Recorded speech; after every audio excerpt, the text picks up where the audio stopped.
para arriba, así que... Sí, si te pones así. Y voy a zoomar un poco, que... De todas formas, se os va a ver en una ventana pequeñita, ¿vale? Sí, ahora voy a ver cómo se va a ver. Vale. Vale. Vamos a ratearlo mucho esto para que... Ahora pongo YouTube... Vamos a decirme al directo un poco. Exactamente, vamos a darle visita. A ver, uma.es. Bueno, va a ir uma.es. Ahí. Y ahora le estamos poniendo en español, es conferencia en vivo, el canal de YouTube, en directo, está aquí, vale, me va a dejar, bueno, vamos a hacerlo así patada, aquí compartimos esta pestaña, compartir, y ahora aquí que está compartiéndose, Eso, mira, ahí, así hay que como hacerlo se en modo venía, cine. alza la ventanita. Y ahora la vamos a compartir. Quitamos ver el chat, vale, eso va a ver así, ¿vale? Vale. El chat va a ir aquí, Sí. y vosotros Esa estáis en sería la cámara. sala y vosotros sois la que está la pizarra detrás. Sí, sí. Vale, ¿Vale? te voy a hacer los zoom para que no Se os ve sea... un poquito, La pero... cámara a veces puedes configurar si necesitas. De todas formas, pregunta del nivel de zoom que ya se sientan cómodas. No, Vale. sí, así está bien. Yo creo que ¿Sí? estamos. Sí. ¿Vale? ¿Está bien para vosotros? Sí, sí, ¿Que se os vea las dos está bien también? Ven como queráis, para Vale. pasar después del currículum, si queréis salir bien, así. Vale, entonces ya no se toca nada de aquí, ¿vale? Es directamente todo aquí. Vale, hay que escuchar si se escucha bien. Poner los micrófonos, pues si tenéis que escuchar por esos micrófonos, entiendo. Les voy a poner vuestro directo. No, sí, pero no entiende, o sea, no sé si tiene que encender eso algo el micrófono. El micrófono de aquí... No sé qué Bueno, pero vosotros estos micros no son para que escuchéis el No, pero directo. este micro para que ellos hablen por ahí. Claro, este es. Aquí pone que está escuchando algo. No sé si estará escuchando esto aquí atrás. Esto sigue sin arrancar. Vale. Vale, let guys. Vamos a escucharlo. Inglés. En inglés, este de aquí. Inglés. Algo escucha, pero... ¿Se escucha bien? ¿Se escucha? Vale, se está escuchando el eco de esto. Vale, sí se escucha. Pero por los micros. Se está escuchando por esa cosa que hay detrás. Eso es el micrófono, parece ser. Sí, Parece el lo de micrófono. atrás es un sonido también... Vale, cuando se conecta la entonces cámara, los micrófonos no funcionan. Parece que no se cuando se entiende. enciende la cámara, a lo mejor son estos, el micrófono de atrás. Puede ser. Que es un micrófono de Entonces, sala. no rayéis, yo voy a ir comprándolo igualmente, ¿vale? Voy a ir poniendo para allá y poniendo allá El rápido. micrófono sería el de atrás, ¿vale?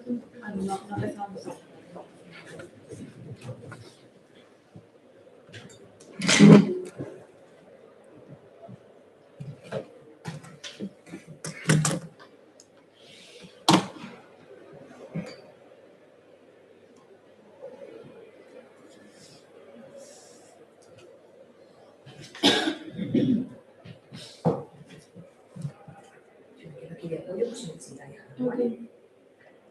Sin presión, para que estéis tranquila simplemente, ¿vale?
No sé, No sé si ha empezado bien. está cambiando de diapositiva. Claro. Vale, vosotros no escucháis nada de la transmisión en directo, ¿no? No sé si ha empezado ya. Es que está cambiando.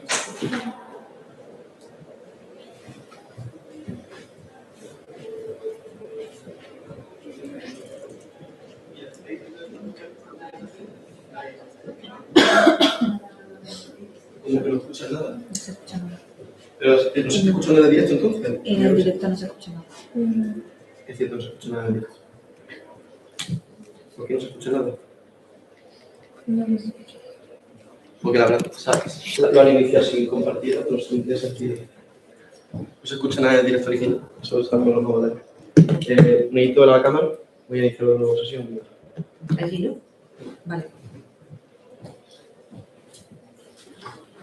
A la cámara la había de todo tiempo.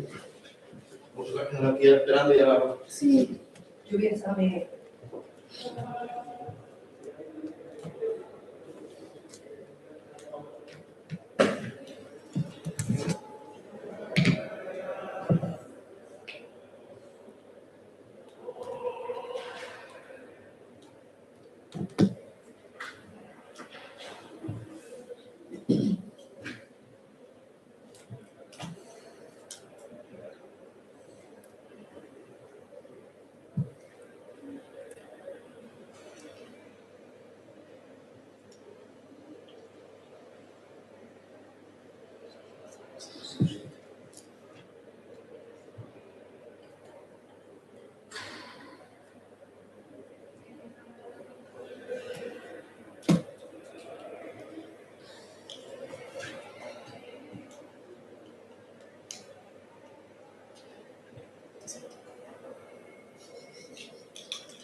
Está fallando el directo. ¿No preocupado? Vale. Y ahora ya, porque vamos a reiniciar de nuevo. Vamos a reiniciar y ya lo hacemos, lo reincorporamos cuando se pueda. No pasa nada. Creo que sería la entonces podemos, si no Sí, sí. Tampoco voy a tocar nada. Me viene bien, pero es que si miro aquí, me sale que no vuelvo. Como no se me da nada. De vez en cuando. Que se lo que es tú. Así que.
Steps to marathon success. Asimbo. Es importante fijarse un objetivo claro, tener un buen plan y trabajar para alcanzarlo con perseverancia y disciplina. ¿En qué carreras participar y a qué ritmo? Entrenar no siempre consiste en correr más.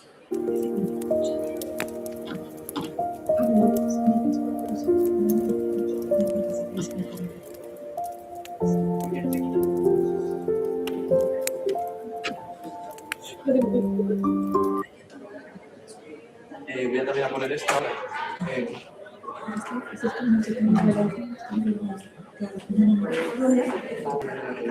Vale. Qué gracioso. Bueno, pero ¿ha terminado la conferencia o directamente lo ha apagado porque lo ha apagado porque lo ha Es que estaba en medio, ni siquiera ha dicho.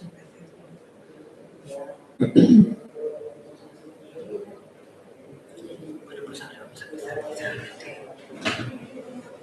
Vale, pues la que dice ahora va a ser buena nada, porque tendría que descansar.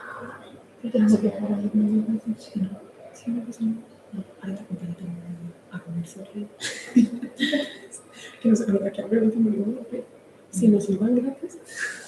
No sé si yo creo que ahí te van a entender que vas a comer aquí en la cafetería y si te buscas ahí. Exactamente, no creo que no creo. Es la hora. Esto si te gusta lo que hay de comer, listo. Que hay verdad que no me falta nada. Sí, sí, en casa. Sí. Los viernes no me quedan. No te quedes aquí con mis hijos que no me puedo.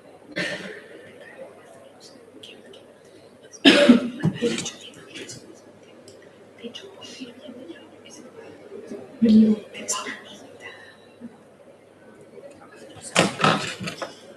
¿Qué hay de comer?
sube cosas raras.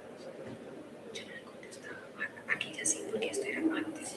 Pero ya era como, a ver, obviamente me preocupaba él. Pero es que me escribía cosas muy raras aquí. Y me escribía literalmente me hacía como antes de ayer, para decir, ni siquiera puso una cosa. Y con unas oportunidades de trabajo, traducción, tantas y interesantes.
Sí, nos vemos en directo.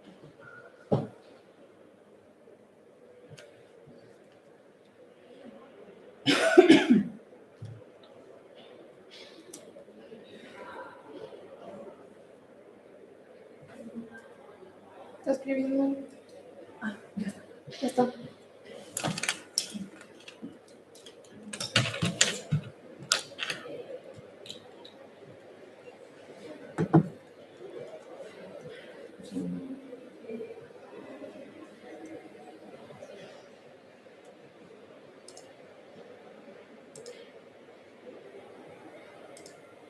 Aquí no encuentra sentado aquí está como un poco. No, y tú ves que la mano de información que hay No se le entiende. en países ya desarrollados, que la gente no sabe cuándo tiene el pico de la menstruación ni nada de eso. Hay mucha necesidad de información. Pero sí. ¿Alguna otra pregunta? Discúlpenme. Any other question? Aquí se pasa muy sabroso. Bueno, muchas gracias. Le voy a hacer un selfie. Espera, igual. So let's take a selfie.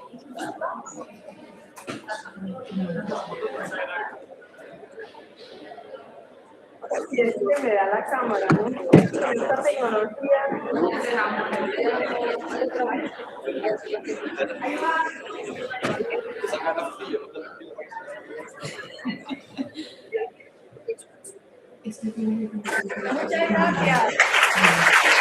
Thank you so much.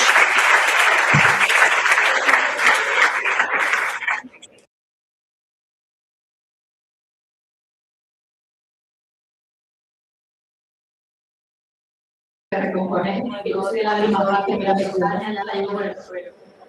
Así que nada, muchísimas gracias por la consigo. Vamos a hacer una pausa para comer, para que tenga hambre y nos vemos a las 3. We are going to have a pause to eat and we will come back later. Thank you.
Bueno, voy a silenciar, lo voy a conectar en directo. Literalmente me traigas un rollo de papel.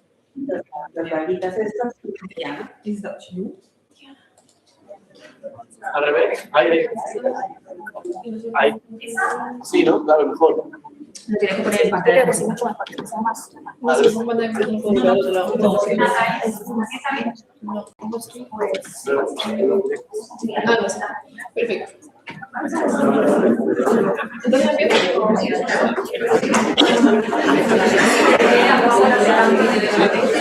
No, está perfecta. Y me voy por internet de los pendientes.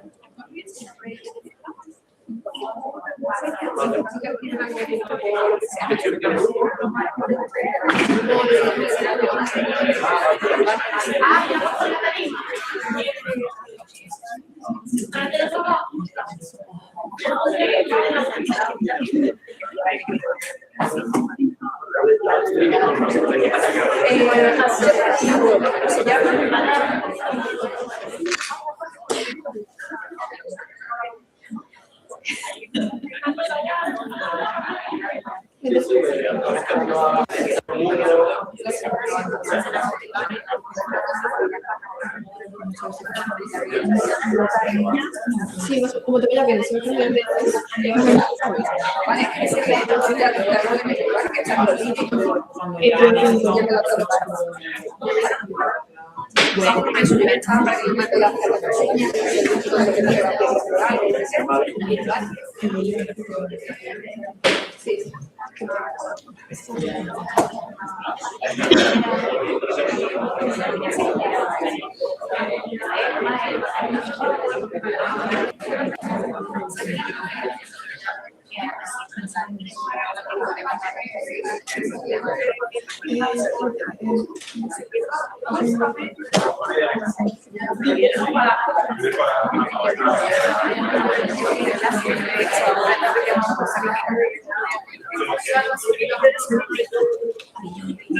Sí, pero yo con el YouTube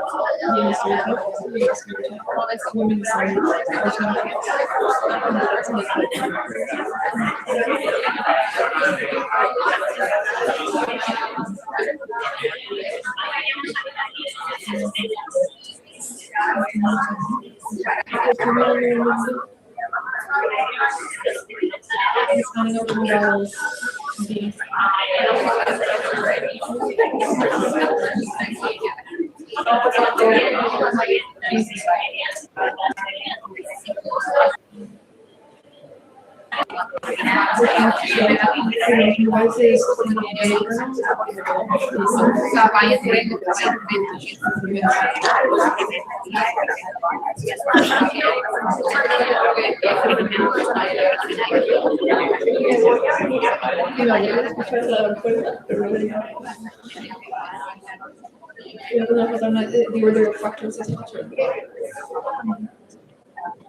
It doesn't change the results.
Hola, buenas tardes. Bueno, después de llenarnos ya la barriga, que estamos más tranquilitos en la silla, vamos a meternos de lleno en un terreno un poco pantanoso porque ahora nos van a hablar sobre un tema de la mujer going to talk about. desgraciadamente y por tradición pues no habían tenido mucha suerte, o poco así. Pero si no, aquí tenemos a Natalia, que va a romper totalmente esos estereotipos. Diseñadora especializada en interiores de automóvil, ha trabajado para grandes marcas del sector como Audi, BMW, And y actualmente se encuentra en el entorno de SEAT. Su trabajo combina tecnología, experiencia de usuario y muchísima sensibilidad estética. Porque un coche no solo se conduce, se siente. Y ella ha marcado todo un camino de creatividad y visión. Con todos nosotros, Natalia Grau. Un aplauso.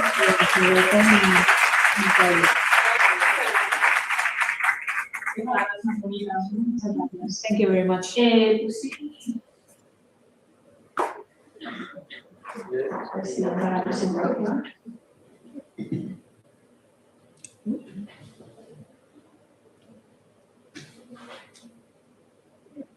Vale, ahí está, ya sé. Pues sí, como podéis ver en el título, yo vengo de un... A ver si vemos el título. Great stereotypes. Vale, pues como dice el título, pues sí, yo provengo de este mundo, del mundo del diseño de la automoción. Es un mundo donde las mujeres somos... We are a minority. We are ¿vale? Y bueno, con los años me he dado cuenta de que echo de menos este acompañamiento, ¿no? Del mundo de la mujer en este mundo. Aquí os voy a hablar de quién soy yo, de mi vocación, de mi trayectoria profesional, de lo que he aprendido, de diseñar el evento de SEAT Cupra y de ser mujer dentro del sector. Vale, una primera reflexión. Cuando pensáis en automoción, ¿qué imagen os viene a la cabeza? Pues supongo que a todos nos viene la misma imagen, ¿no? Pues un hombre apasionado del motor, un hombre apasionado de la ingeniería, de la cultura de la automoción, las carreras, que conoce todos los modelos, todos los coches, pues son personas apasionadas del coche, lo que nosotros llamamos petrolhead, ¿vale? Pues no, pues desde mi punto de vista, yo no siento esta pasión por el motor. Yo siento esta pasión por la ingeniería, del motor, del coche, sí, de la automoción y toda esta cultura que hay detrás. Pero sin embargo sí que me gusta, por ejemplo, la adrenalina, me gusta la velocidad, y me gustan mucho los exteriores de los coches, ¿vale? Me gustan mucho los coches. Y de aquí viene mi vocación y de aquí viene el por qué estoy en este mundo, ¿vale? Porque me apasiona el diseño industrial, me apasiona todo lo que es lo que transmite el objeto, todas estas emociones que transmite, me encanta y por eso me metí en este sector, para ir más allá de lo que es la funcionalidad y trabajar este aspecto más emocional. Ahora os voy a hacer una trayectoria un poco de mi vida. Yo estudié diseño industrial en la Escuela de Diseño y Sala en Barcelona, ¿vale? Yo soy de Barcelona. Allí tuve la oportunidad de hacer un posgrado de modelado en 3D en Alias. Esto es un programa que permite hacer superficies tridimensionales, permite partir de superficies.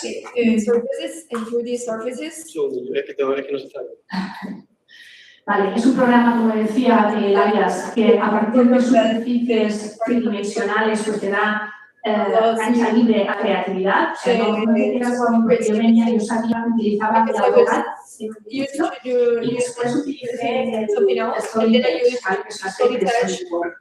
Entonces aquí yo encontré una limitación y por eso decidí hacer este posgrado que duraba un año.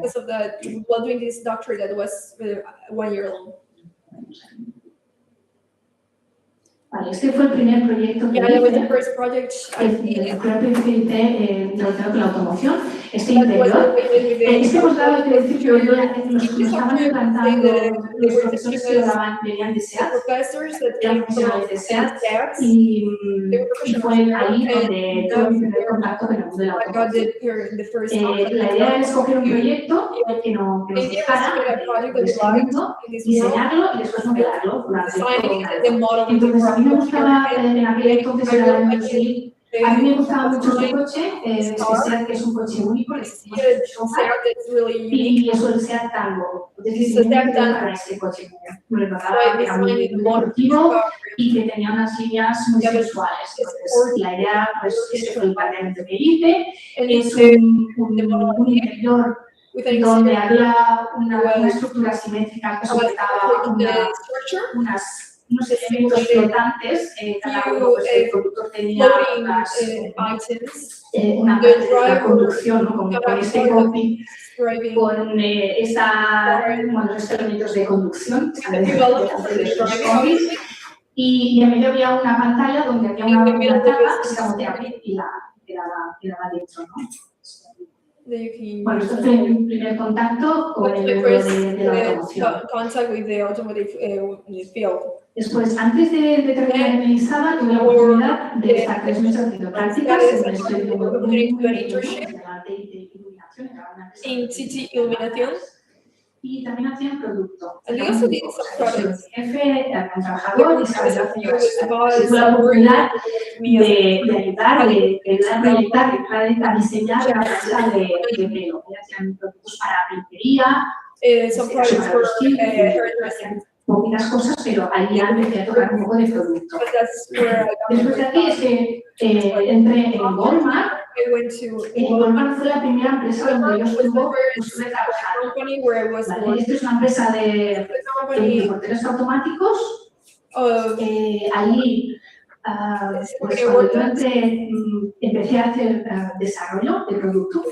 Walmart tenía una empresa externa, una empresa externa de diseño, que hacían los proyectos, los diseños, y yo pues entré desarrollando un teléfono para esa empresa, pero de Walmart, ¿no? Junto con los ingenieros. Tuve la oportunidad ahí de empaparme de todo lo que es la ingeniería detrás, digamos, de las caras fijas.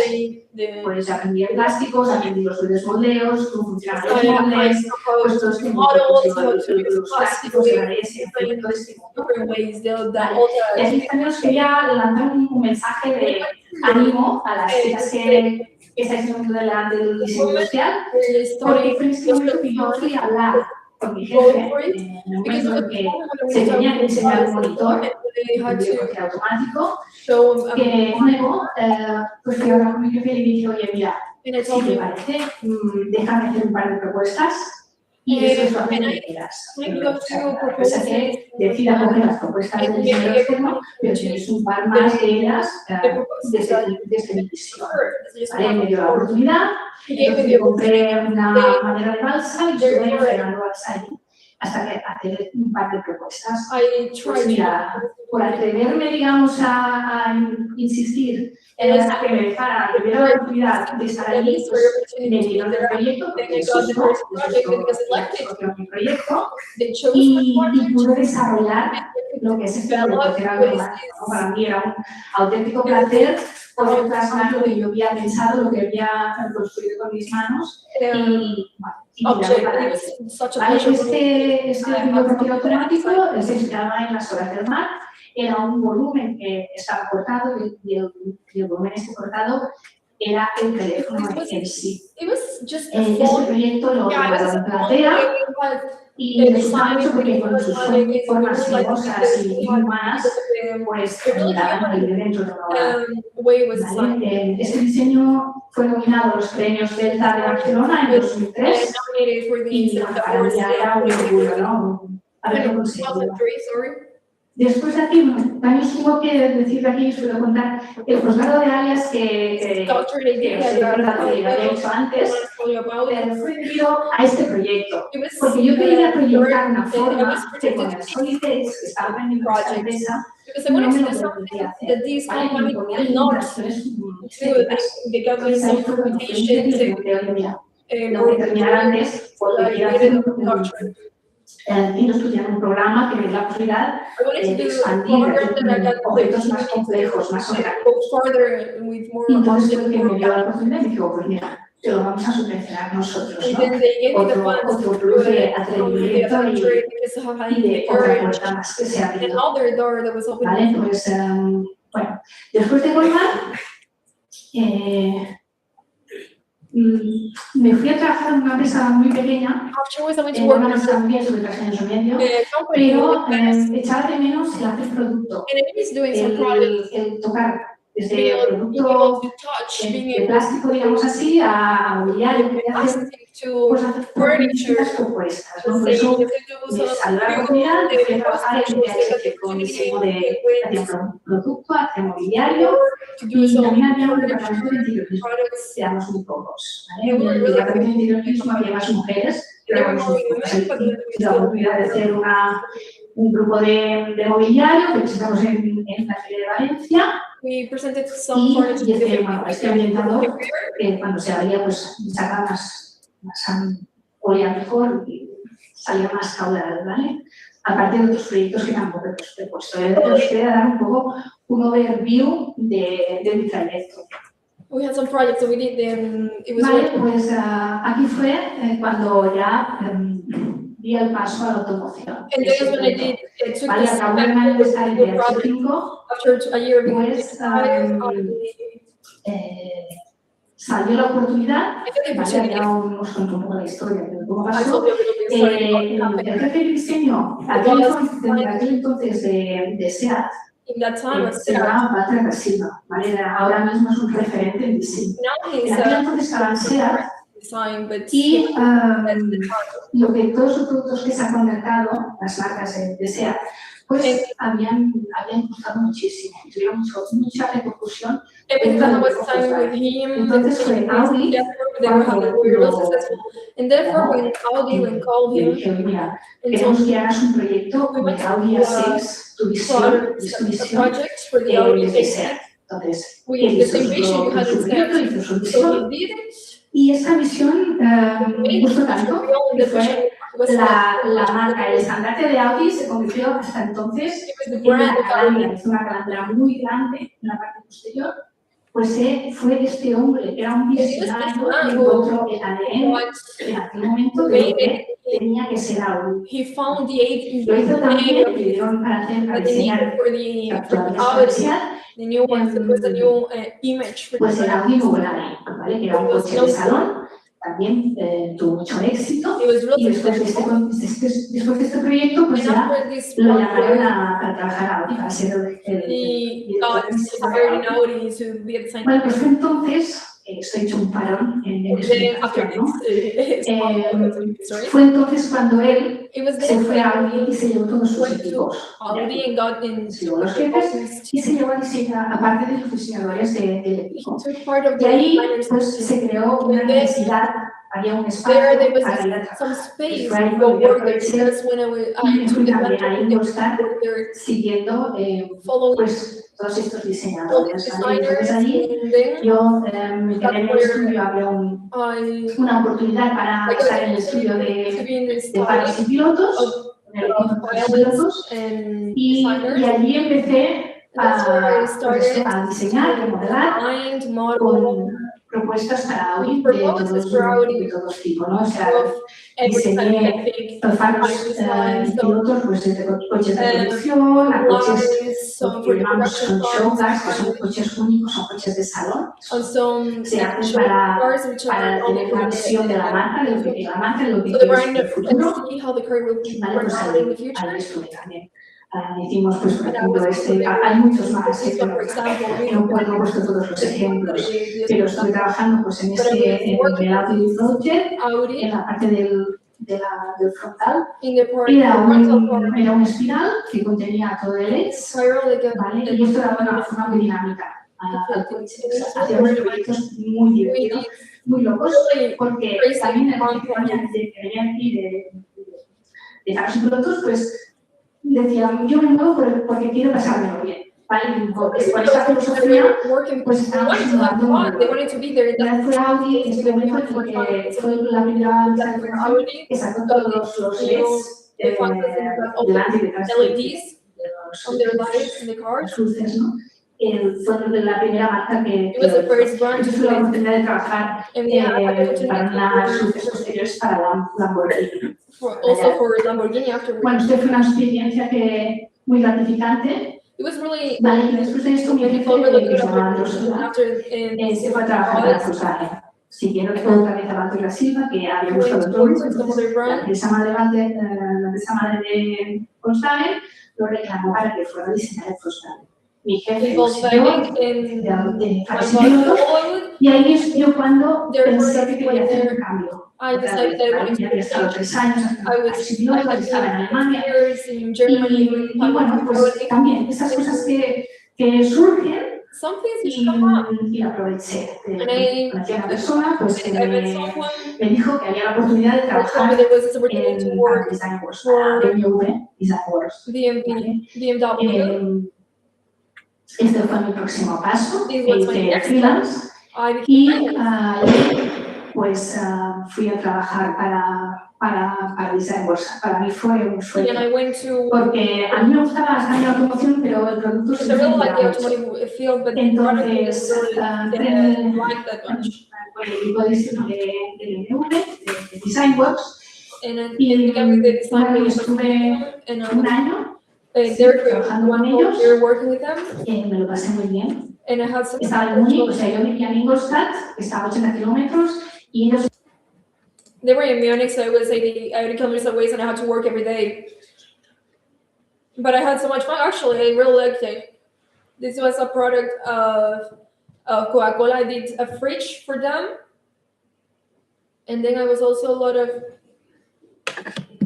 time designing boats, actually. There were a few more, but this was one of the few that I did. But yeah, I had a lot of fun.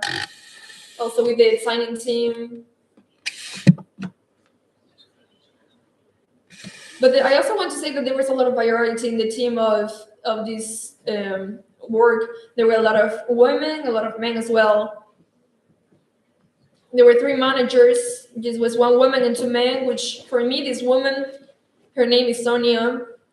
For me, she was a person to look after, because in this field, the women in this field, I've always tried to look for women, how they do it, why are they there, how are they? And this woman showed me that I was totally fascinated with the way she was. She was really sweet. She was really nice. She knew a lot about designing, about driving. Her advices were really intelligent. She said really smart sentences. She was really empathetic and down to earth. She used to go out with the designers, with the people from the study. She had no problem doing that. She was really a reference for me. Maybe from this time I can tell you some anecdotes because it was really fun. One day I was working late because as a student you do all the time, so you have exam, you study late, but it also continues in the professional work when you want to continue going and going and going. And this time I was alone. I went to this hallway. You know, there was this studio really next to it, and I was there with my computer, and it was really late at night. And out of nowhere, Chris Vangels came in. He was a guru designer for BMW. He was the best CEO, such a referent man, really philosophical, really creative. And he just came in out of nowhere. He just sat next to me. He was like, "How are you? What are you doing?" Really like a friend, like a colleague. And I was so shocked, and it was really fun because what the hell? But he was just in a meeting and he just wanted to know. He was just a little curious, and this was just an anecdote that happened. But there was these few things that happen when you go out. What I wanted to say with this message is that when you go out of your comfort zone, when you leave that, like for example, that I left for 3 years to be in Germany. When you leave your comfort zone, things happen to you, good things and bad things, but you learn a lot, you grow a lot. When I came back here after Germany, everything looks so simple to me, so easy. I came back to Barcelona and I was like, how easy is this? I was the quick of everything. And because here where there is a world that everything goes out wrong. For example, I like really quick anecdote. When I went to do a project, I wanted to sign myself up in the city hall because it's just this city is just what a place, and nobody spoke English. Nobody. So I was there just to sign myself up. And they just gave me a sheet to fill up, and they were like, "Oh, right down here." And I didn't know where to cut the sentence. And I was like, "Oh, okay, can you help me?" And there was no communication. They just had so much work to do, so I couldn't even register myself. So you feel like this is a word that it's too much for you. Then I got some work from the job and some help me. But there was a situation that you have to face, and that it makes you stronger basically in the end. Because what I want to say is that you gotta get out of this comfort zone to gain some strength and this capacity to develop yourself. And after being here in DesignWorks, I didn't tell you something. DesignWorks is a product design company. It's from the brand BMW, but they don't have much to do with each other. Obviously, it's owned by it, but BMW does its own thing in the cars, and in DesignWorks, we did our own thing, obviously. For example, they also did all the accessories field. I was there for 1 year. Then I went back to set. In set, I've been up until now. Actually, I'm really happy there in the automotive world right now. I also met the guy who hired me, a designer that was working also in this eWorks. He had gone to eWorks, so he knew about me and they hired me, and that's where I've been since then. And now I'll go more in detail as people, if you know about this field, how do we work in set. When I started in set, in that moment, I started doing components. I did a few proposals for the set alone, a few components for the interior, a few items, and these are all the parts, small parts like buttons that are, let's say, like the screen. The steering wheel is also a component, to be honest. So, but there are also the exterior components, just such as the wheels and like that. These are the few things I did for the set Leon. And afterwards, after a few years, all of this inside the set. All of these obviously talking about interior design. I started with the designing of components, but then I started with the the seats, because they really don't have the connection with the all of other things. It's a total world, the different world. I spent 6 years in this. I really enjoyed it actually.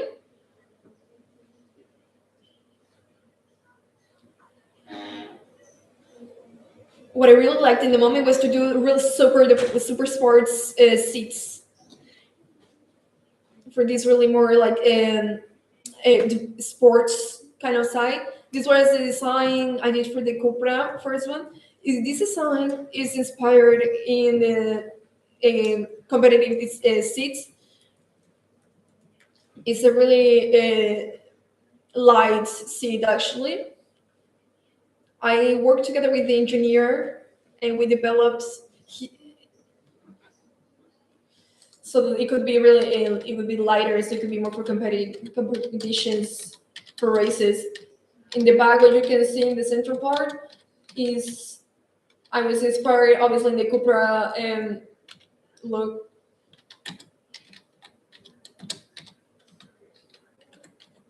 And I left this space so it was even lighter.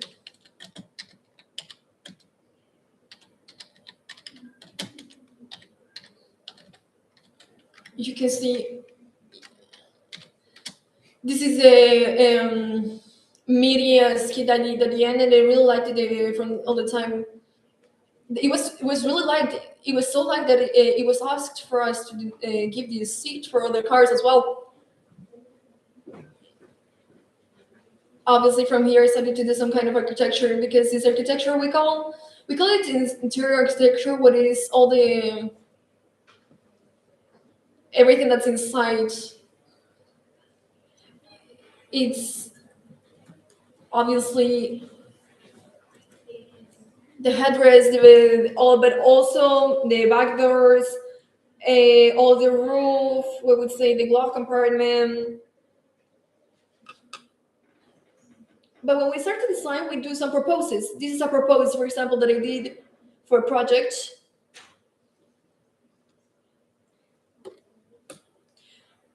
I did a few proposes, and when we started designing, we did what's on the front of the seats. And if your project got chosen, we designed the rest, like the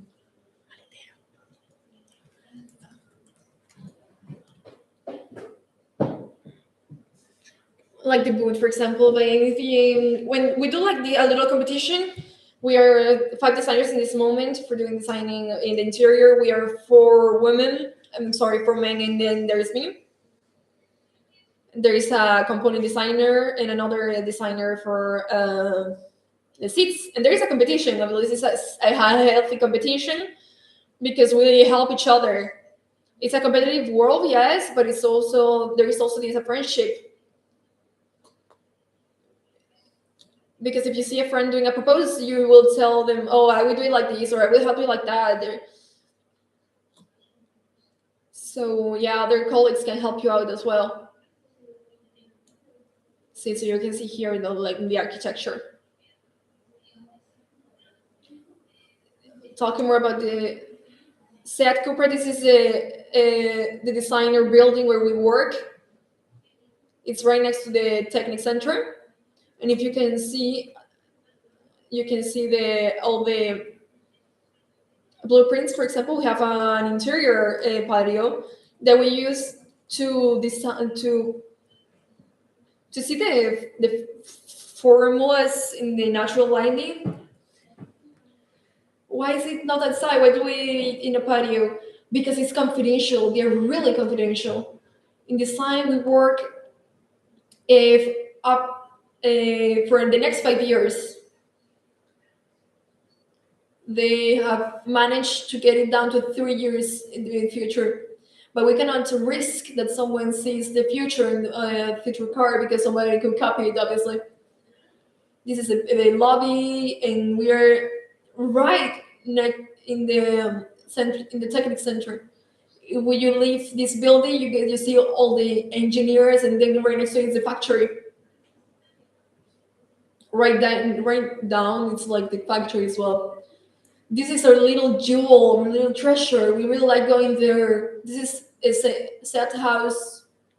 It's in the center of Barcelona, and in the side we have this whole floor. It's closed for everyone else because of the confidentiality thing, and we work really well there. Actually, all the designers come here. We go to do drawings and proposes. And sometimes we do workshops as well. It's in the middle of Barcelona. There's a lot of light. It's really calm. So it's really great. We love it there. And then leave you now with a video so I can breathe a little, which explains what is the DNA of Cupra, so you can see what's our vision, where are we going.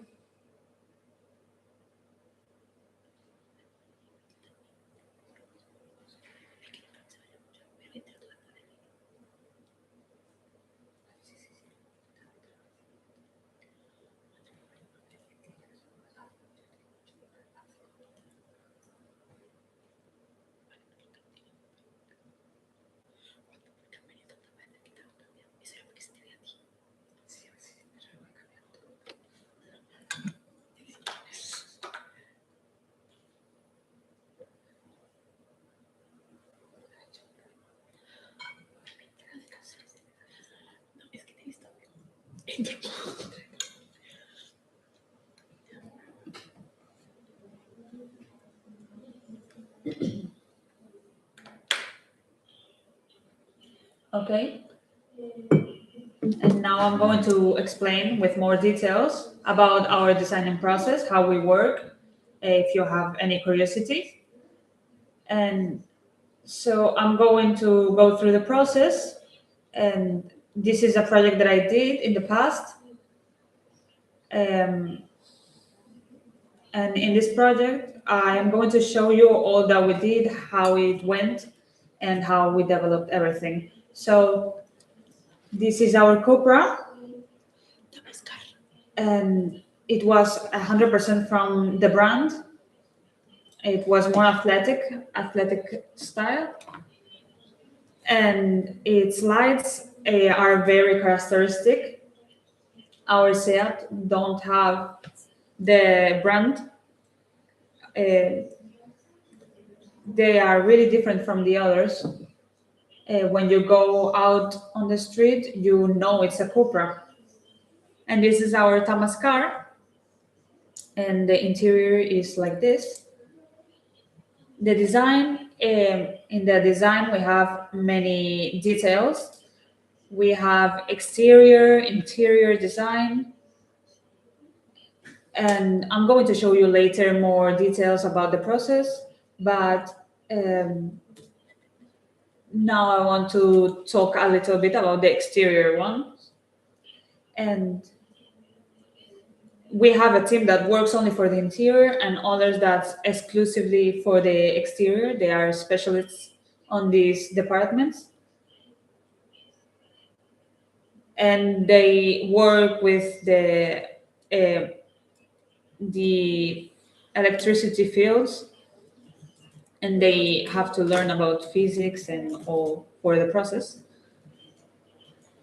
And before we start designing, what we do, each department, what they do is do a full design. We have the base, we call it the pillars, and they are necessary. It's the essence of our design, what we have to transmit, and it's the things that we have to know before we start designing. It's the most important, and what makes us different from, for example, Audi or Volkswagen. So we have our essence. And now on the interior, I'm going to explain some of the fundamentals that we will see now. Okay, so we are focused on our product because we like to drive and we like the road. So we need our design to make sense with all of that ideas.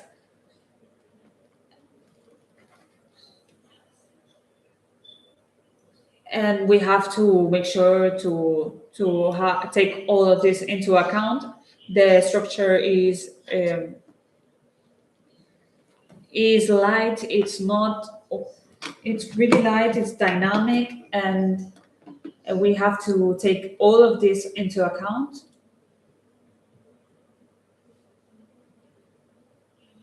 We work with sensors.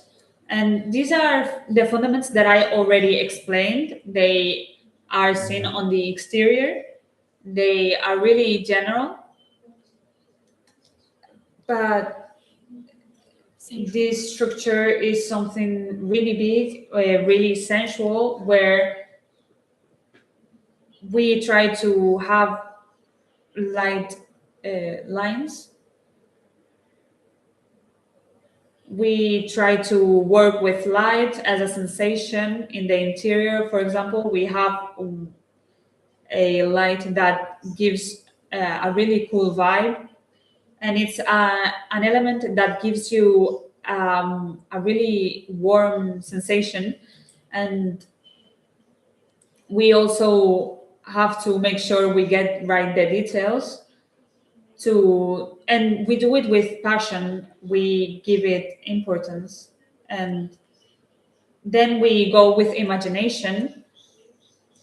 After we have all the bases, we start with the imagination process, and what we do is, well, we look at magazines, and we have a digital universe prepared where we get all of our inspiration, our ideas, and each designer creates its own speech to get his vision, and to let us see it in the project that they have taken. And a little bit about these artists, we try to use references, and these women have been really I have been inspired by these women. We have Rosalia. She has a lot of strength. She is really great. She's amazing, and she's different. We have other designers, like the ones you are seeing on the screen, and I take them as references. They use ideas about nature, and they use them as a reference. They are really organic, and for sure, I always have Zaha Hadid. As a woman, I always try to help other women. I'm trying to learn from them, and I try to get inspired by them. Especially, I think it's really amazing what she does with her architecture, with her buildings, because they are in movement. And I've always thought she is really creative. Now, getting into Tavaskar, I try to get inspired by proportions. They are really great. They are amazing. They are sensual. And we have some structures that show movement, like I said with Hadid. And in our team in Cupra, we always try to make it like this. And then we go with the creation process. So in this part of the process, we try to use the screens to design, to make sure our concepts are envisioned. And we use these screens. I don't know if you know them. And each team has to represent their idea. And now I'm going to give you more details. But yes, they needed some paper in the past.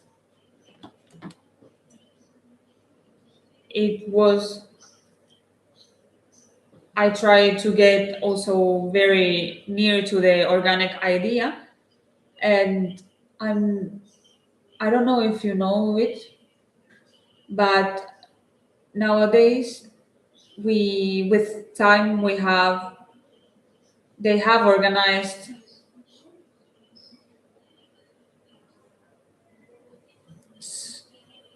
the results. Nowadays are really spectacular.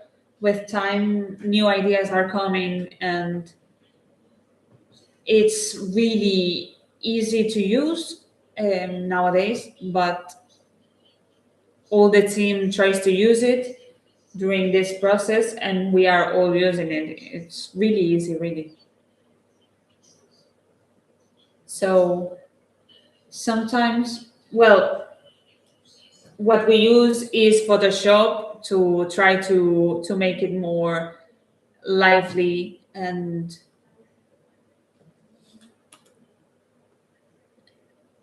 now I'm going to talk a little bit about the proposals that we do when we are designing, and we try to make them stand out. And we make a meeting we have a meeting where we talk about our ideas, and then they start giving us feedback. They tell us what the internship is trying to make, the enterprise. and we start taking into account the details. And at the end, what we try to get is the idea of the design that's going to be the example. And the executive designer, the executive team, starts designing. And then we start talking about the different proposals, and we have 6 or 7 usually. And at the end, he chooses 2 of these 6 or 7 proposals. And with these 2 designs, these winners, let's call them, these 2 designers are the ones who have to create a physical model of each one of the designs. And they start working with the physics and try to create the real thing. And there are like 3 or 4 process cycles. In the second round, the physics have to create only one of the models. And after they have chosen the one, that would be very near the ending result that the engineers have to make. And with this model, they make another model, and that's going to have more details, and it's going to be more realistic. And a little while ago, we have had a model that has been so modern.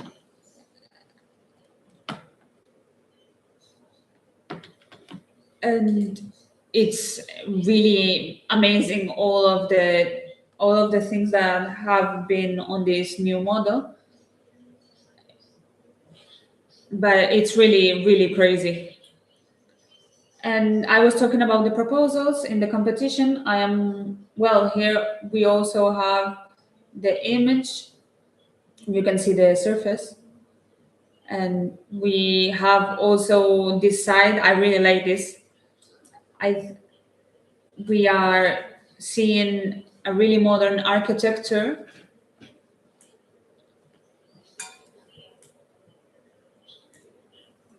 And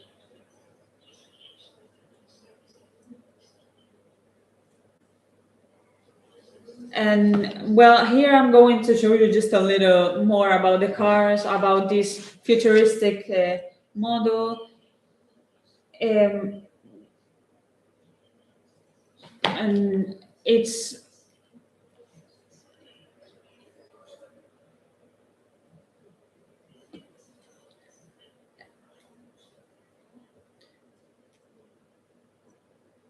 okay. This is the ending result. This project was really liked. I think a lot of people like this model, and it was really amazing because it's not the typical interior. It has a really different structure. It's really bizarre, basically.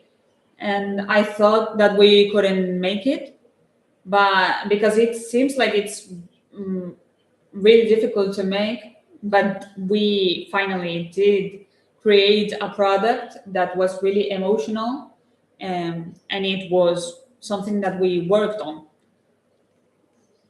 And we were all so happy with the ending result. It was very functional. So it's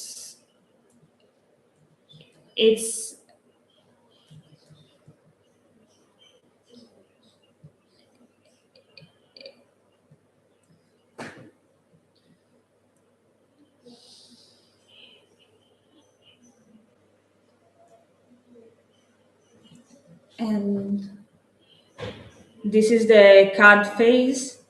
For this phase,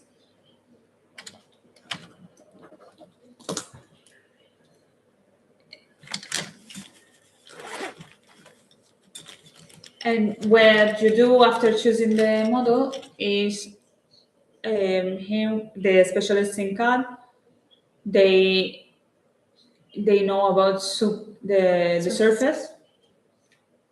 They are in contact with the physics to make sure that this is really realistic, because we are near the ending stage, and they are the ones who have all the knowledge. On these pictures, you can see the process of CAD. The design is still going on. And what you see up on the right is images where you can see the motions. And another example is the one where you can see how they try to design each detail of the interior. And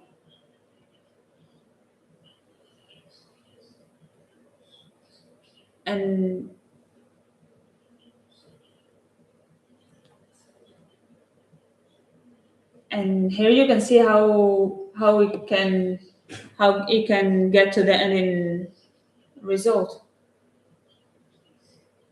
And we still get a lot of surprises on this phase, on the CAD phase. Sometimes less than at the beginning, but you still get some surprises that you don't expect. And we have here the waves.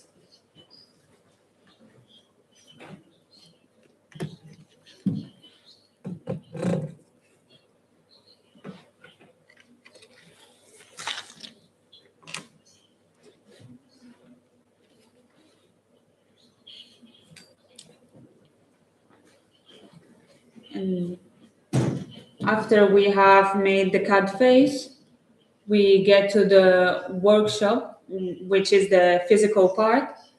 It's not simple, and it's more difficult than the people think. And this is the phase. We have some images where you can see it. It gets heated, and it has some clay. And with these machines that you are seeing, you can get to see copies of the structure and of the design, and it's really amazing how you get all of these real images.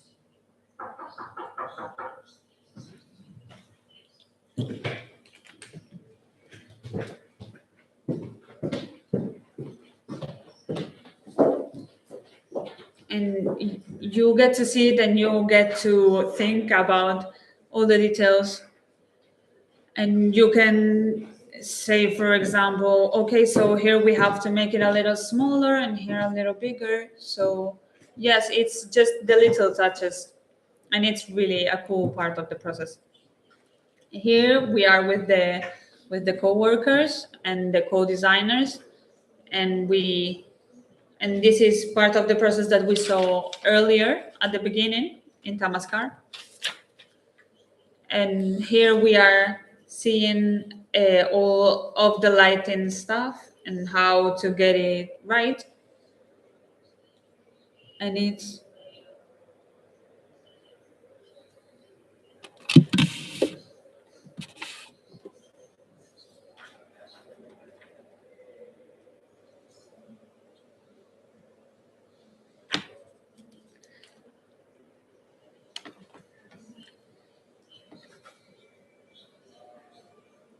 we were really proud of this Tabascan model because we could get some really innovation. It was really new for us. It was something we were started working with the engineers to make it as the thinnest we could.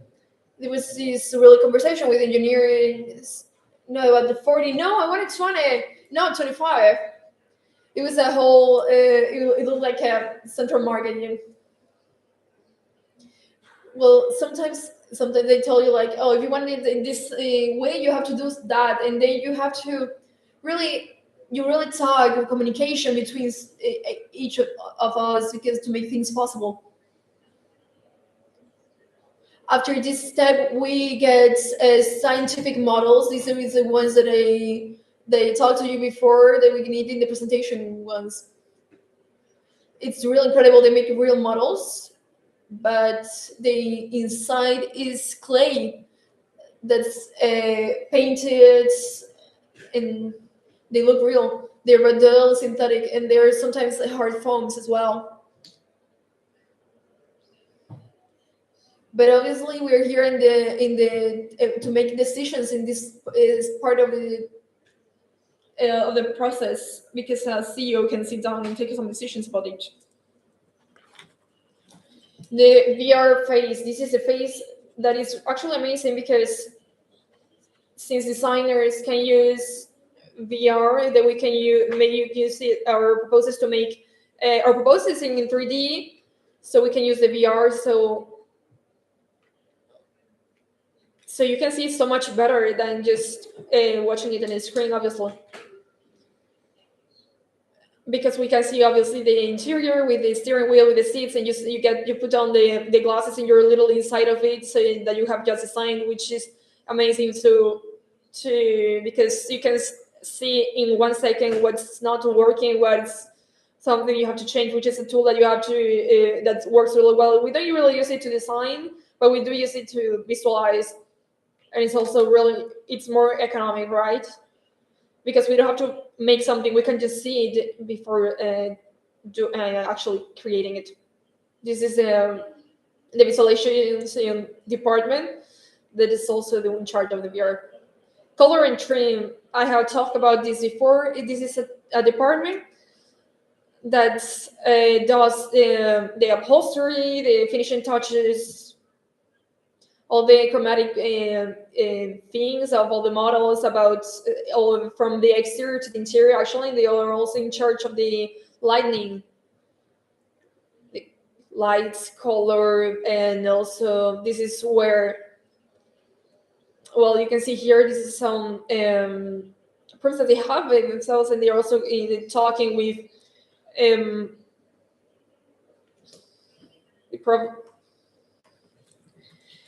no, they are also in contact with the designers, with the materials, the suppliers. They're in contact with so many people, so they can make many different things and really creative. Really can do something metallic. The color matching, all of this is made by the UX and UI. This is a team, the designing team that has some more of a graphic design, and they do all the functionality parts, everything that has to do with the screens and menus, this graphic design, everything that's behind this, obviously, which is this Cupra's philosophy is also there. The Cooper, which is a Cooper color, for example, is really present. They're all in charge of this, the functionality as well. They have some switches, for example, that are about driving modes, everything that's behind, that's also really thought, and it has a full designer team inside to work on it. Obviously, this is the area of visualization that they also are in charge of the VR, and they're in what they do basically is just creating emotional designs, images for the designers, and also videos as well. They do videos that help us design to explain better how our design works. Those are what they call emotional images. And now I'll show you one. But they basically do really cool things. They also put music in it, so they are, for the design responsible, the managers, they have this support, so they can explain the product better, actually. I show you some images from the Savascan interior that we sent to the media to so they can see a little bit better how to explain a little bit better the structure we are playing, which is this manta ray that we have talked about, which is all the and I'll show you an emotional video that I've told you about so you can see better what we do.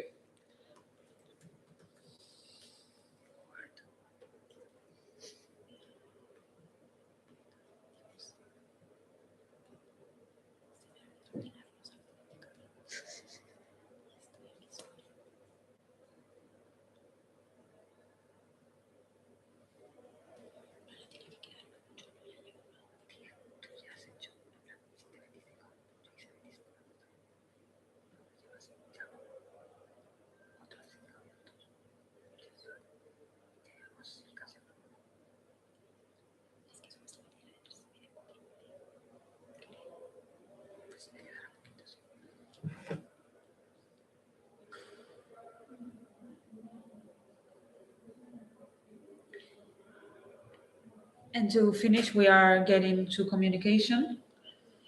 This is a part where I really love because we get to see the reactions of the people. We got to be on the Auto Design magazine, and this is our reference.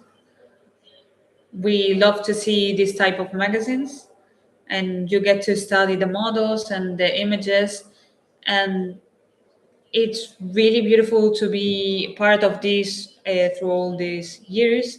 And now also it's really fun to use it after designing the car.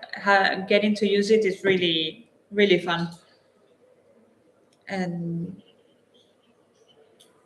sometimes you get to design different types of cars.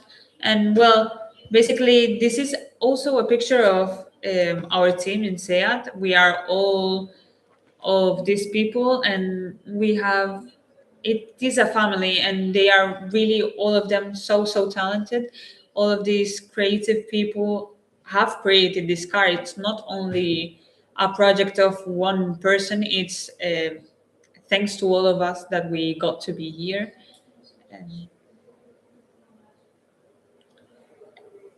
And after having talked a little bit on this conference, I wanted to talk a little bit about the interior of the team, about all the women and women in industrial design.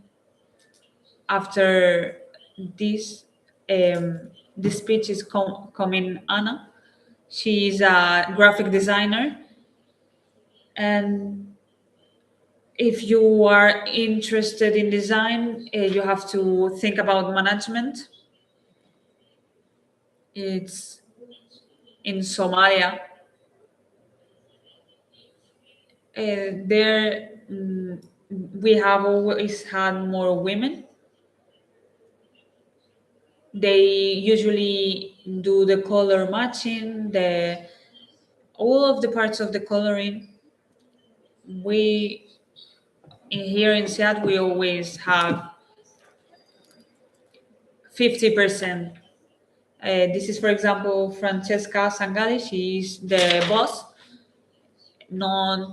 and she creates all the strategies on Cupra. She does great things. She has great ideas, and she works on coloring. And she's someone I get really inspired by as a woman. And she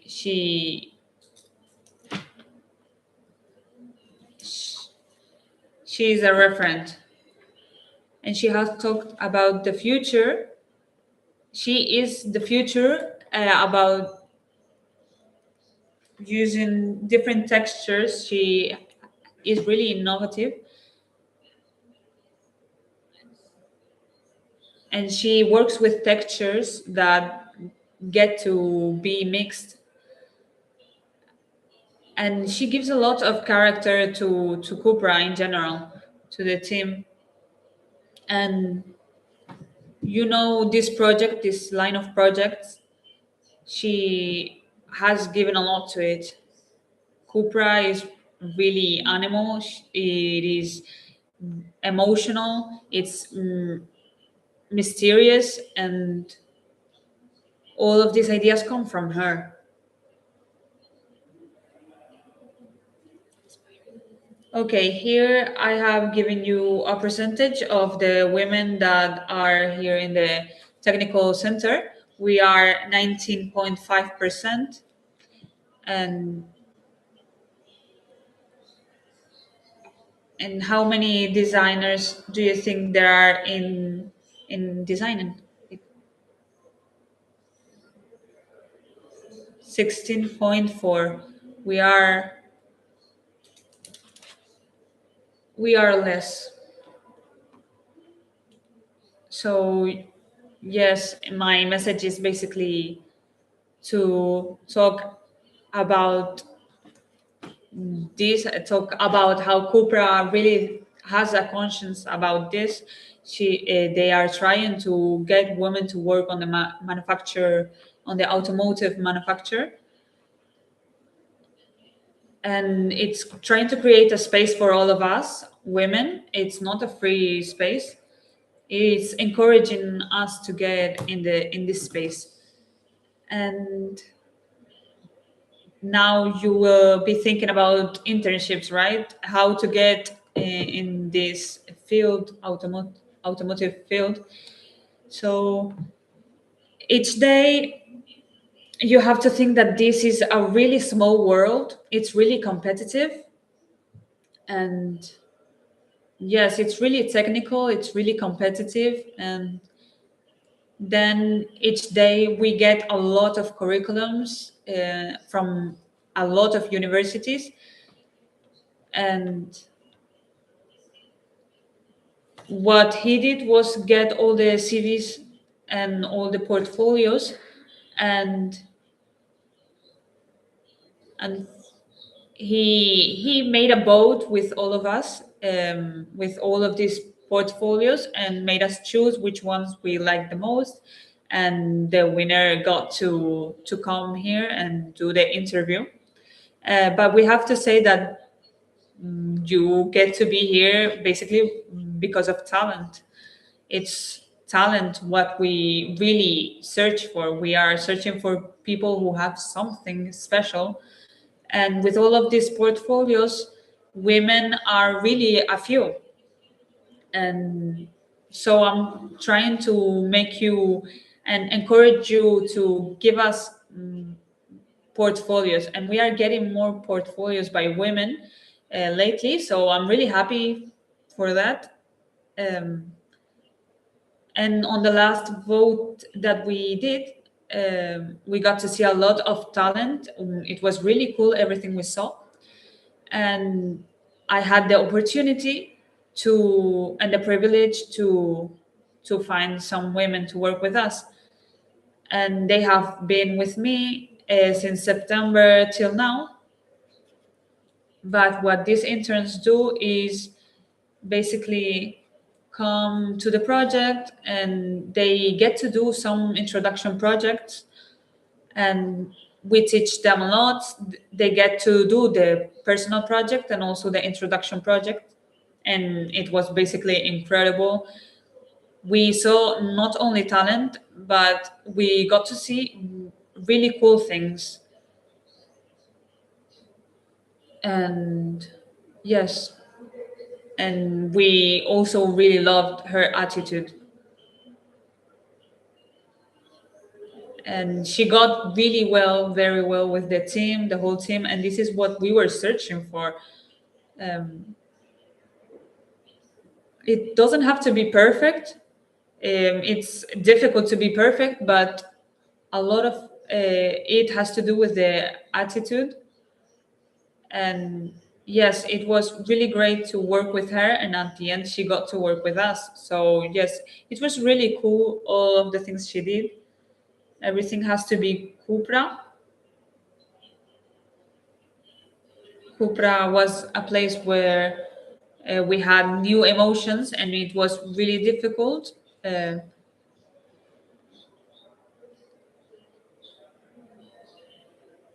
but at least she got her experience. She didn't stay in Cupra, but she got her experience and she learned a lot. And now I don't know how to finish. All the portfolios we receive, all of these portfolios we receive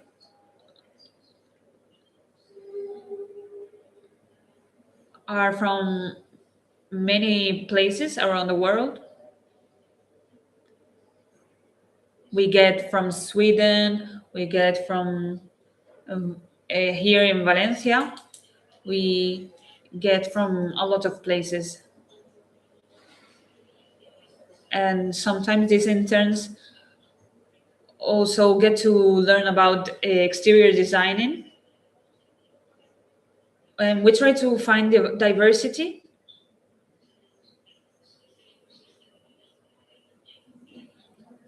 And when we get from all over the world, well, we get more portfolios, more diversity too.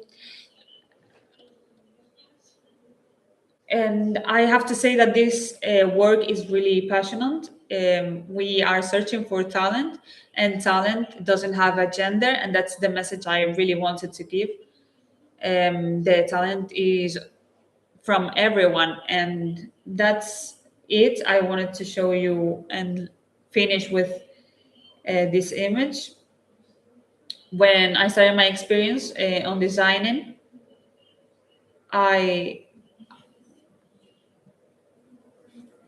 I saw this on the entrance door. It was no fear. And they were talking about not having fear and trying to do new things of the time and try to do innovative things, because sometimes you can get to do or to live great experiences. So yes, thank you very much.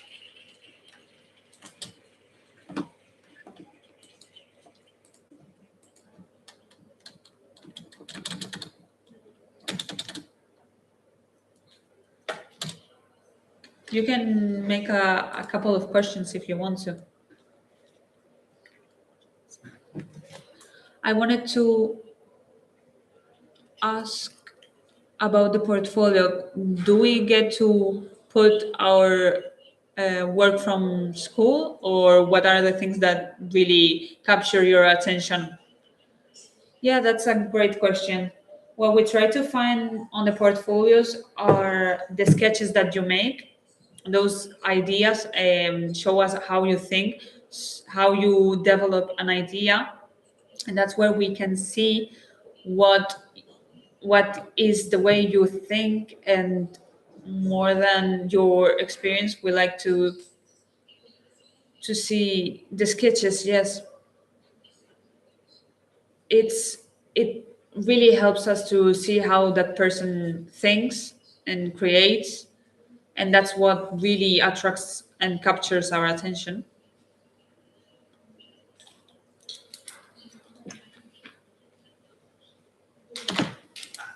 I remember a portfolio from Pasadena that we finally gave. We were really surprised by it because they were presenting some cars that was a total design, but it was it was being held by some authority. It was some idea that we had never seen before. It was a car. Obviously, they had some peculiarities, but this is like the surprise effect. Yeah, that's what attracts us, to get to know that person, see how they think, how they see Cupra, how they, because pictures sometimes is not enough, or visions. If you have something that you can put in the team, obviously it's everything that adds up to the team, it's more than welcome. I have two questions. First one is, you have been talking how one person does one thing, does another one, does anyone's, but everything is Team Cupra. But in all this process, we have a moment that people sit down inside the car and you sail.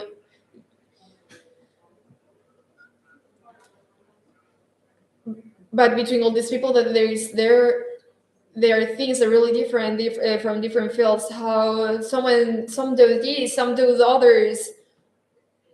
other things.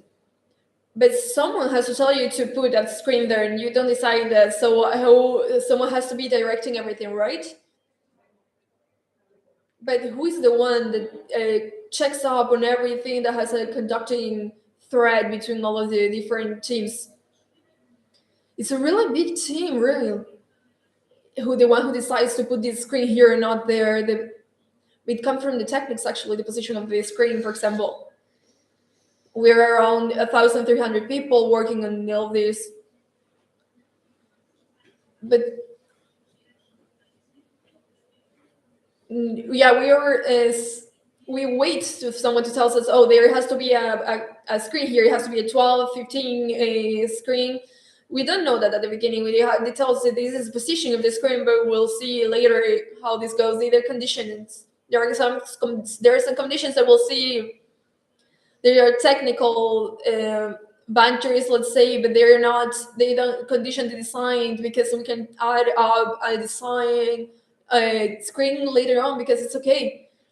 The important thing is to have the idea, the design idea.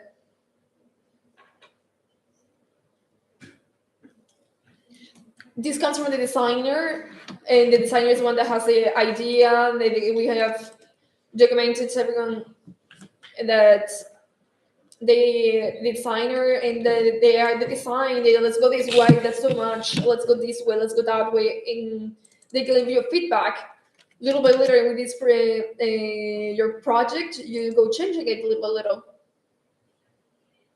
But who directs it? The boss of this one, the CEO here, the boss here, the boss there. Yeah, obviously there is some hierarchy in design. There is a design boss or CEO, and then there is exterior ones and the interior one. For example, the interior one is my boss. And under him, there are different teams. The one from the seats, from the lighting, and like that. But first we go to the big with the idea. Mierda, ¿por qué estamos dando? Tía, te lo juro, he tocado todos los botones. Sí, yo también antes cuando partí el de 5 minutos. Yo pensaba que como había desaparecido. Entonces, ¿tú no estás transmitiendo? No lo sé, pero bueno, ya eran las preguntas.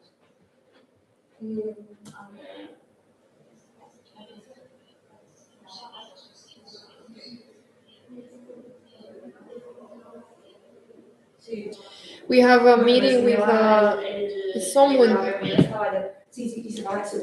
With the boss from designing to get these points, and we're a team basically at the end. We have to work with the color and trim team, with the component team.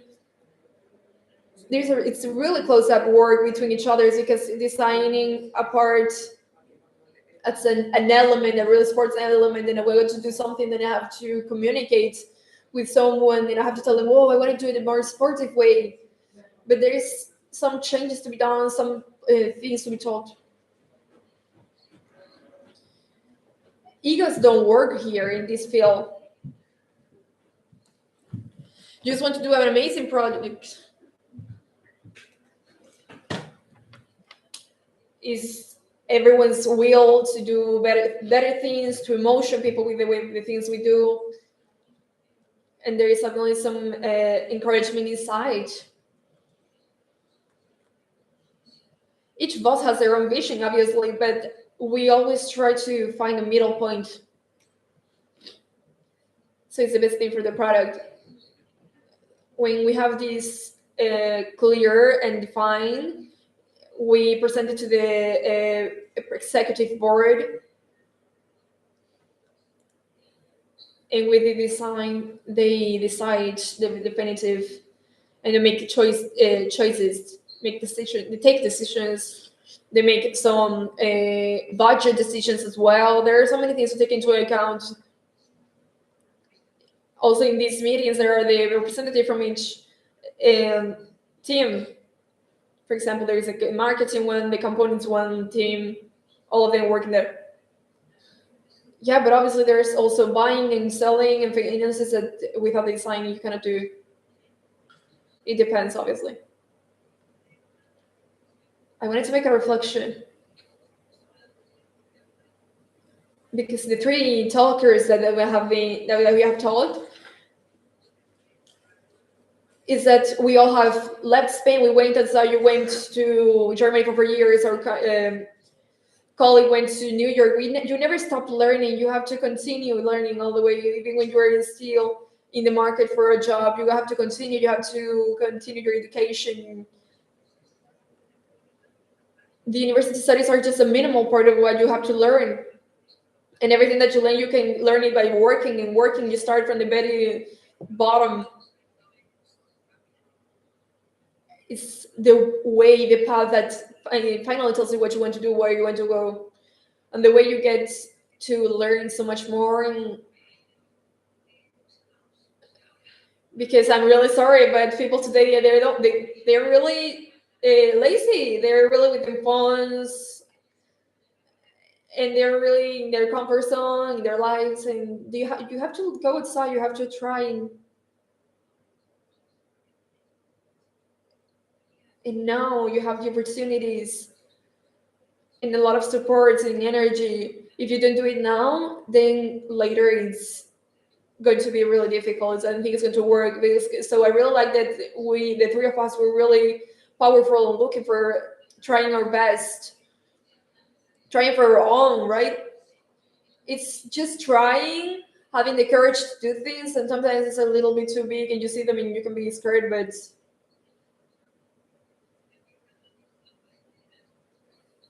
yeah, for example, I also went to Germany. I went there to my Erasmus and really helped me.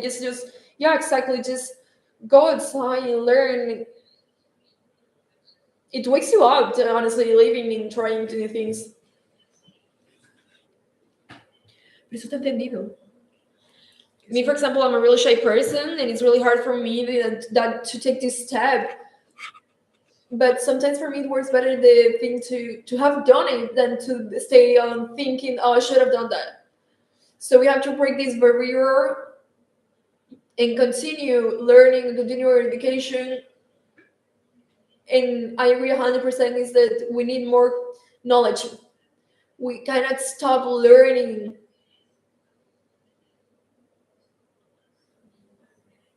Yeah, sometimes you have more experience and some people have more experience than you do, but you always have things to learn.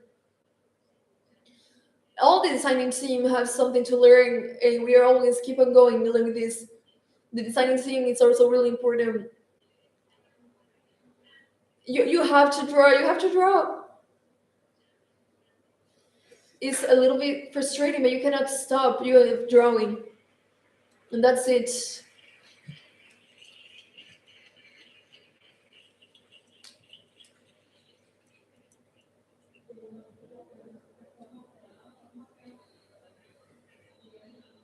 Sorry about the question. Claro, pues me va a volver Go Girl. No he dicho Gerard Jordan, ha dicho alguien Go Girl. Sí. 4 horas directo. Estás en directo. A ver, ahora ya no sabe. Vale. ¿Se ve? Sí. Perfecto, pues cuando quieras.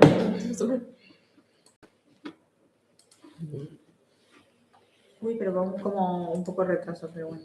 Sí, eso siempre. Sí, llevo retraso. Antes, claro, yo estaba escuchando, nosotros cuenta también de eso, que la transmisión es retraso. Sí.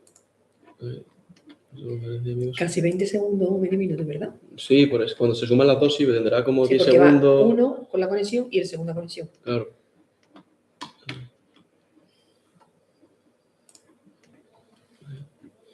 Y esto en español. En directo. Y este está aquí. Ahora, muy importante es silenciar el sonido de la esta, porque si no se escucha a vosotros hablando a la vez que se está hablando la señora. Se escucha a la vez. Claro, que eso es lo que me he dado cuenta antes y he venido aquí para apagarlo. Okay. Ventana, directo. Esto directamente. Aquí. Compartir. Vale. Y ahora pongo el modo de cine. Aumento. Vale. ¿Y cómo se ve esto? Ahí está. Ya se ve, creo, ¿no? Yo también. Sí, Como quieras. Gracias. Nada. Se ve bien, ¿no? Sí. Si quieres, que te But the design, Sí, sí, sí. Maybe. it's about conversions, and we get to the same result. When we get a client and he tries to tell us something about his sofa. Anecdote. And I'm going to talk about an anecdote. We had to design one item that was for small houses, but could get many people on it. We got through the design process, and we got to this concept, a sofa with a usable concept.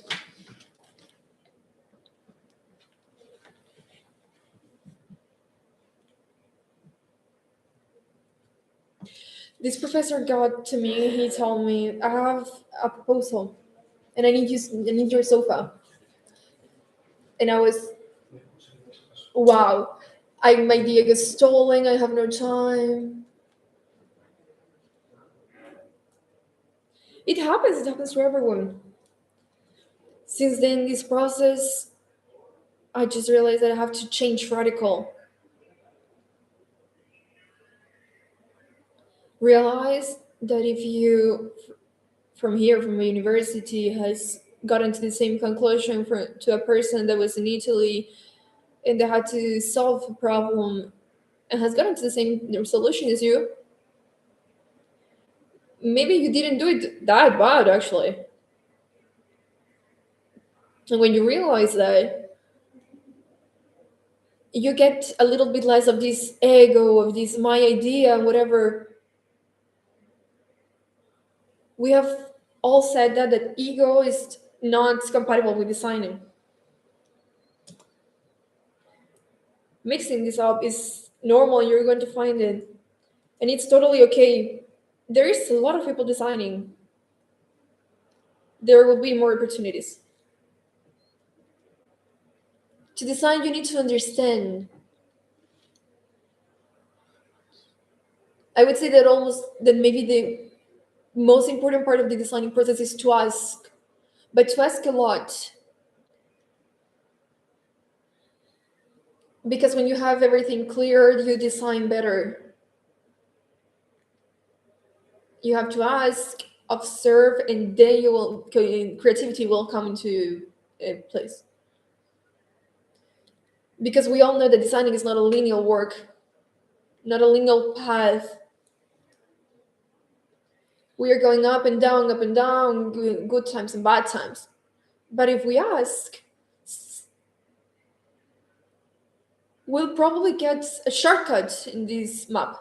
Because if we gotta go to that point, and we ask a lot, we'll skip a big part of this path, actually.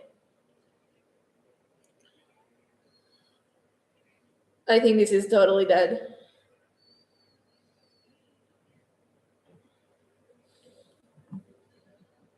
Low battery.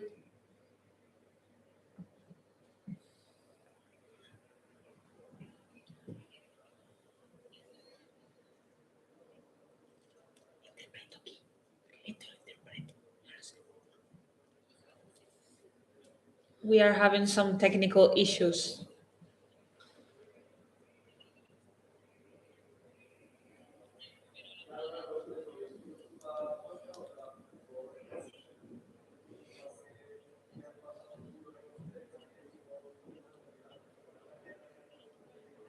Cada vez me veo más, tío.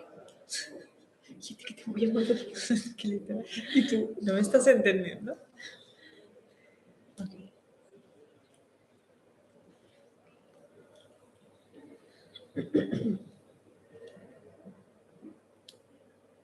Okay.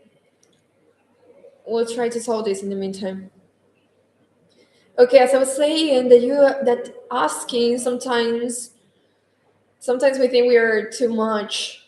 we're asking too much, but the client sometimes doesn't know exactly what can be useful for you, or maybe they can take something as arbitrary, but for you it's really important to know to design actually for a good result. So that's why you gotta ask a lot. And as I was saying, the ego is not compatible with designing. And in this process of designing that we always see with the ups and downs, it's really important to know how to drop ideas as well.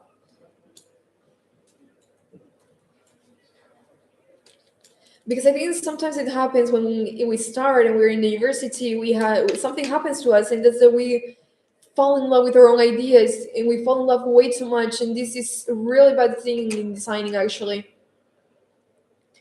because it doesn't allow you to go ahead. Because if you like this idea, you really like it, you don't want to drop it, maybe you're missing something else.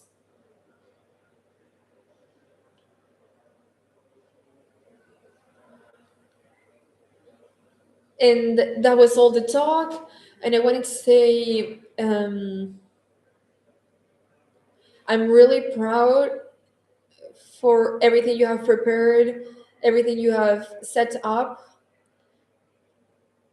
And really, I just love being surrounded by talent, by women talent designing. I don't know if you have seen this marketing campaign, this AD. It's from Mercedes-Benz 2023. A little bit of our competence, but it's okay. But it's really good, actually. Just look it up, really.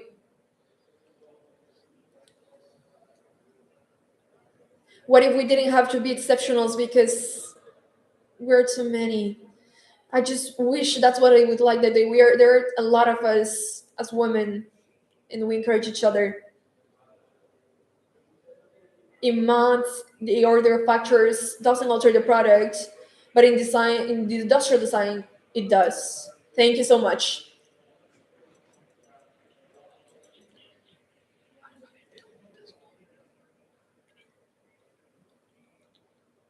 Sí se escucha.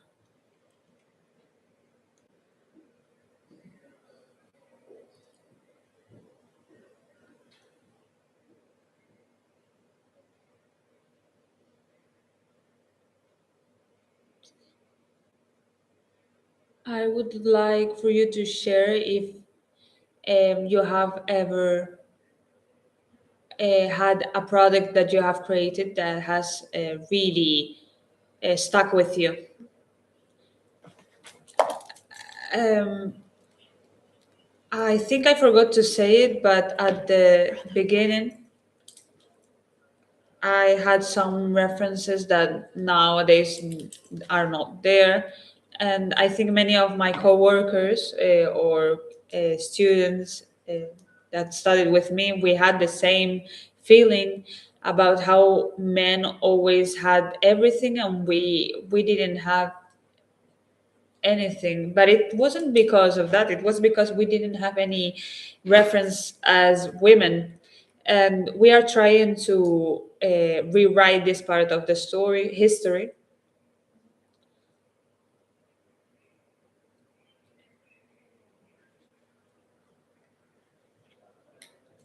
And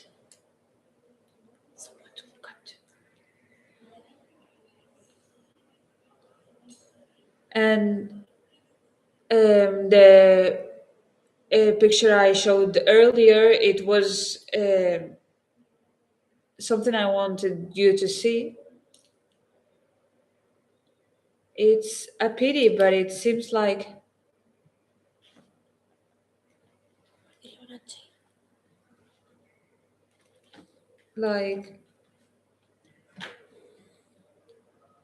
I would have liked you to tell me if you knew the Barcelona chart, so that we have, so that I could see that we have evolved, but apparently we haven't.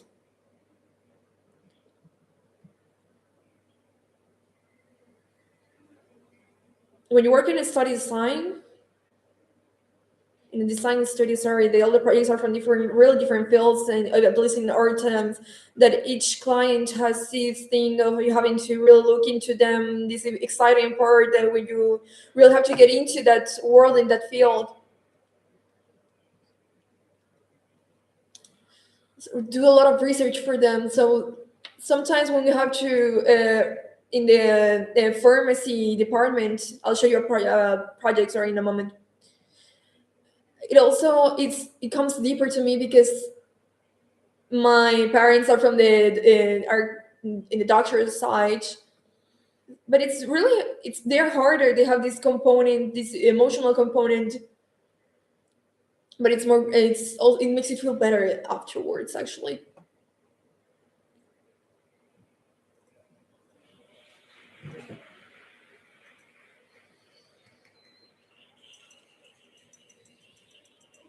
Thank you so much.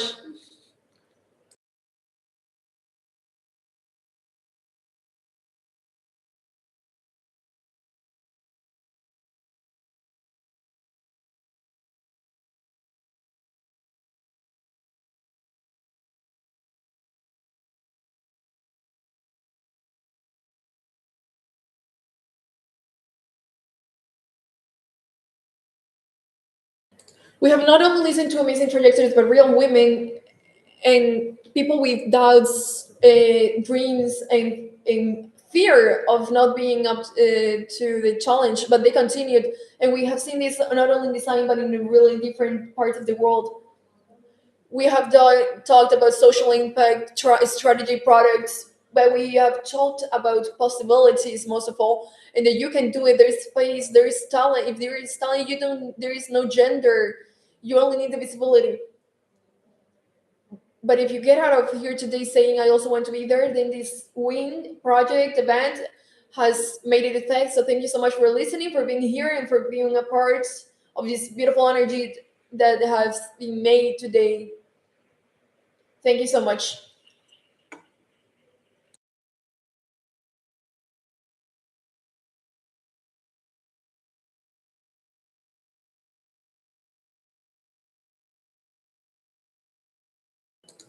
Now, 20 day, we'll have to a round table to have a conversation with people. Is firstly Beatriz Blanque, who's just co-director of deputy of international relationships. She will be the main person in the round table. So a round of applause for her. Thank you so much. Thank you so much. We'll try to go as fast as we can since it's the last one, because I know some of us are waiting for the transportation methods, obviously. So we'd like for the reference ones in these roundtable to come up here. I'm just going to be a moderator in this table. So please, Diana Sierra, Londra Paja,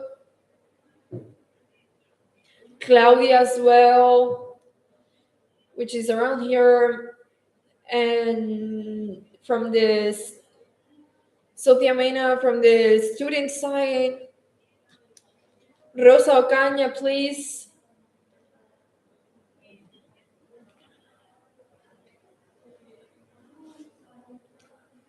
We'll try to start, see if we have no problems, because we're also going to connect with Chile. Let's see if we can get connected in 1 second. Dena Beca, director from the department. Let's see if we can connect with her. Wait a second, please.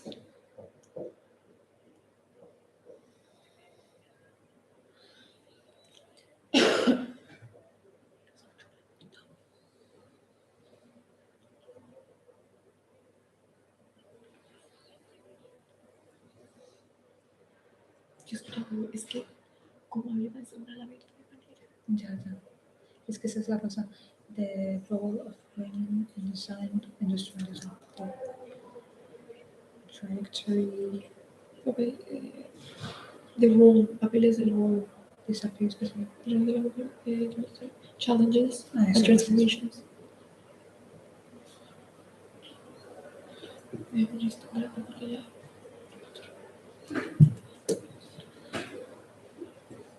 A ver cómo lo hacen, porque si son varias personas hablando, no hay manera. Espero que no tengan en cuenta eso, o sea, que no. Que no hable a la vez. No creo. Creo que se van a interrumpir.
Pero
okay, I think we have just resolved all our technical problems and we are going to start. I'm going to give you some details about the people who are here in the round table. And I'm going to talk just a little bit about them. Uh, we have the design director. She is there in Chile, in the Catholic Chile University. She has come here. She's talking online, and we are really thankful for her for talking to us here in the University of Malaga. And I'm going to talk about the rest in alphabetical order, but they are all equally important. We have Tever Stever. She is here, and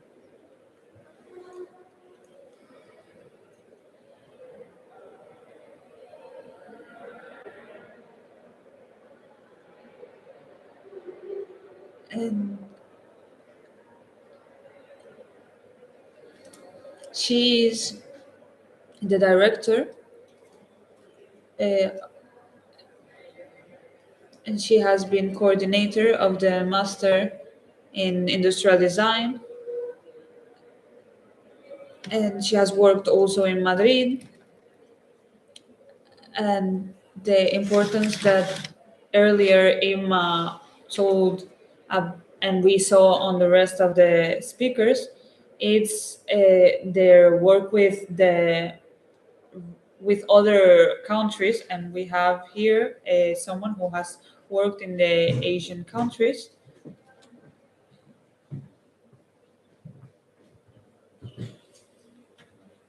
She has worked in Shanghai in the university, and all that information is also really important. We have Sofia Mena too.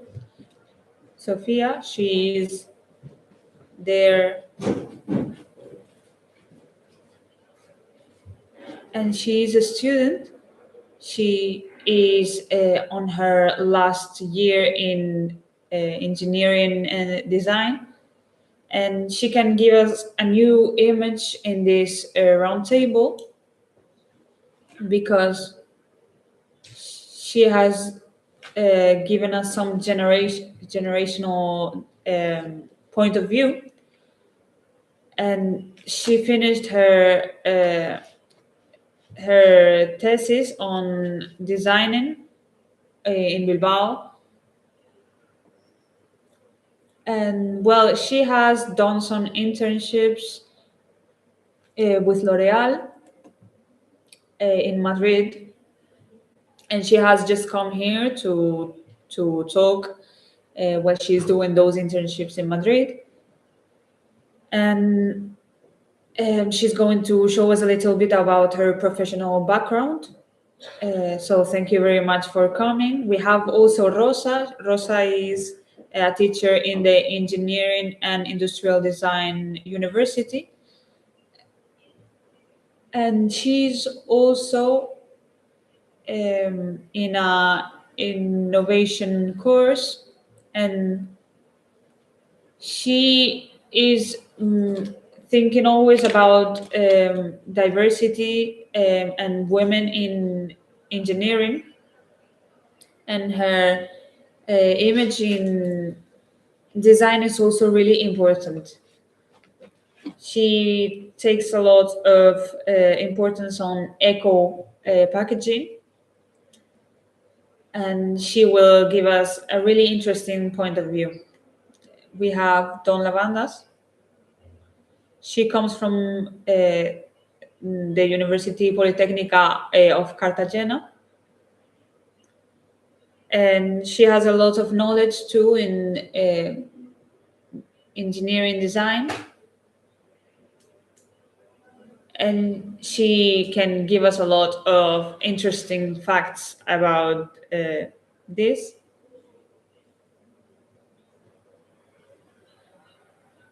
And she's also a member of the department of engineering. And what else can I say about the rest of the professors? And the Claudia Ramos, she is also a student. She has been a student in the University of Las Palmas in Canarias, and she did her project in a really interesting topic, and she's still working in engineering design. And I think it was really interesting to invite her here. And the rest of the speakers, I don't think they even have to get presented. We have someone who has a lot of knowledge on engineering design. She has accompanied us this morning with her own conference, which was really inspiring. And given the small frame of time we have, I'm going to be really strict about the answers. It's going to be only 2 minutes. I'm going to let some time for the questions, and whoever wants to can get the mic and speak with the speakers here in the round table. How are we going to distribute this round table? Is we are going to have 4 pillar points. We are going to talk a little bit about history. We are going to talk about the university. We are also going to talk about people in the enterprise and our student. Another, it's going to be from the point of view of professional work and gender. And the last one is going to be about general questions. So I'm going to start with the first question. And we have been hearing it throughout the day, and I would like for you to tell me which designers have had an impact on the history of design, and if they should be given more visibility, and what we can do to give it more visibility. I can start if you want to.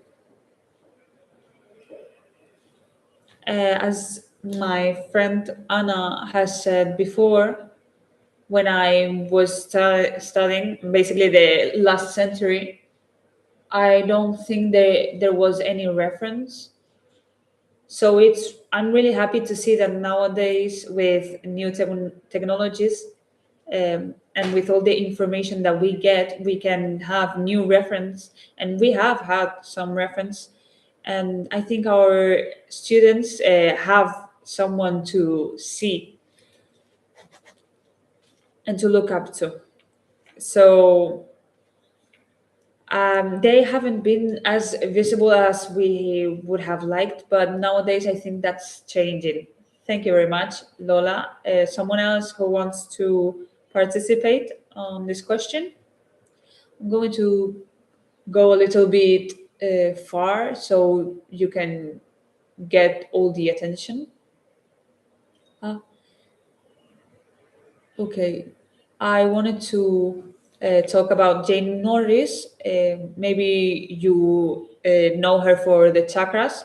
I think when we do the movement took place in England and in the 19th century, and I think it gave some place for women and their workshops. And I relate it a lot with engineering design, but also with arts and crafts. And I think it really broke and helped women, because it was something more feminine in a way, but is something that I remember from my history class. We talked about the feminine movement, about Jane Norris, and my teacher, she spoke about her and gave us some time to talk about her and her work. And she was the one who made those designs and patterns, and later on she got recognized by it. And yes, I don't think it has been as easy as we may have now. Thank you very much, Sophia. Anyone else who wants to talk on this question? I think that we have done it really well. We have showed a great profile, and it's something that we have made, but we have gotten, we're recovering so many names of really important people that should have gotten the recognition in the time, but they couldn't. So we're doing the work now that it's not really attributed to the person that has done it. Thank you so much. Yeah, you're right. This turn that we're doing, it's a reminder about, obviously, to give the value that they deserve. And linking it to that question, why do you think so many feminine contribution has been less documented in the design history? What do you think that's the reason? Sylvia, please. I would say the reason there is so many credits that have not been given is because we are not the ones to manage the finances and the managing of these types of studios. From my own experience, from what I have seen and experienced, if you work under a directive team, which is mainly a man, it doesn't matter that you are the one that do all the patents, all the work. The credit is going to be taken by just one person. But in teams where the director is a woman, she has no problem putting 5 designers in the patent. It doesn't matter what it is about. The reason why there is no so much credit is because there is a really big ego problem. And I think us as women, for nature, we are more likely to share, and we don't mind putting 5 people to give credits to, or for more 5 people to be mentioned in a magazine. And I think it's this lack of, well, I don't know if it's done on purpose, but it's really marked in our careers how this problem of credits. Thank you so much, Diana, for your opinion. Yeah, we're breaking this glass ceiling, right? And starting to act from the top so we can help each other.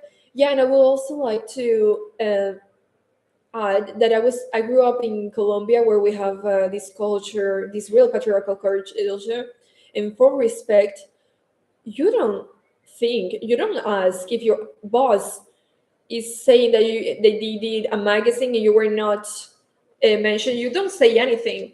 You don't ask why were you not mentioned, because culturally it's wrong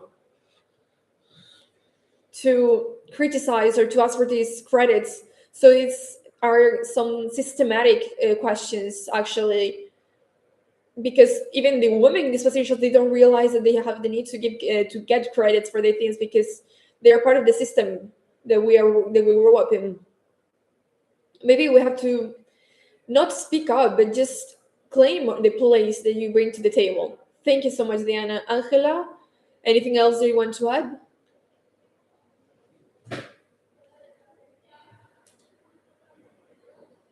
We are having technical issues.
Let's go to the next point, the second point, which is about universities.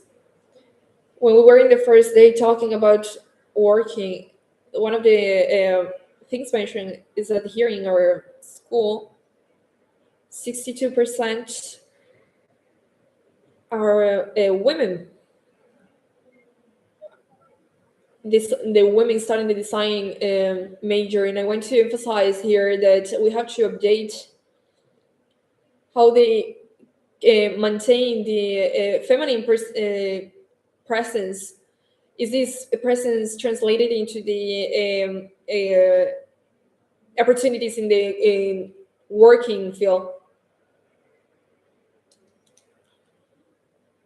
We'll see the point of view, Claudia, please. I want to share my experience in the La Palma de Gran Canaria University, because there's something that also happens. We were more than half women. Really weird, taking into account the role of the women in the engineering field, but on the other side we have 3 more times men professors than women. So even though I think that the role of the women in this career is getting better, but I think we need more professors in this field so we can see more visibilities, and even time with even more girls who can see these references and get into this career. Thank you so much, Claudia.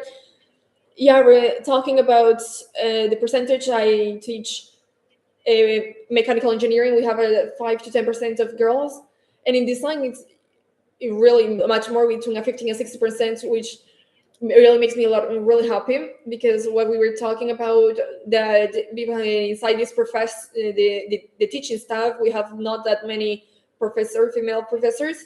So when you see these percentages, it's really a lot of satisfaction that in the engineering field, in the designing with specifically, there is this percentage. And in the working world, at least in my professional experience, and now in the university, I think we can say that we really look into the talent and the competences of our persons. We don't really care between differences between men and women. At least that's what I have seen and what I am seeing right now. That's what nowadays that we see. It's just about talent. So women have a lot of opportunities in the working field. Just taking into account the competencies and the experience. Thank you so much. I also going to take a little note. For the first time in 2030 is going to be the same adquisitive power between men and women. Supposedly, it's going to be such a big step, because men and women are interested in products in a different way, and we look at world different things. But there's going to be a lot of more opportunities both for both. I also want to add something else that I think is really interesting. When I got to IKEA in 2006, there were more women in the designing department than men, because 60% of the consumers were women. So it was really important to have that the designer is also the consumer, the person that's going to buy it afterwards. Thank you so much for adding this as well, because this roundtable is about this. It's about adding everything. I really like the words that the talent has no gender. And Angela, yeah, that has a raised hand.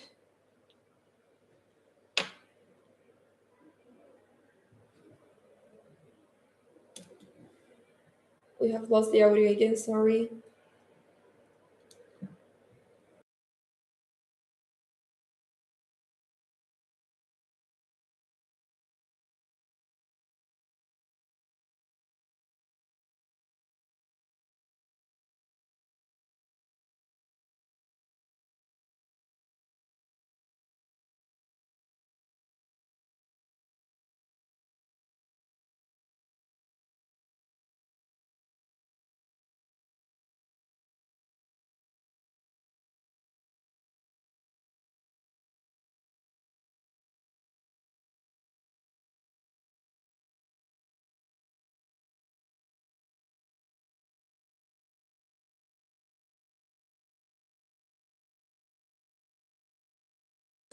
And taking into account that you have what you have mentioned, want to do the next question. If you detect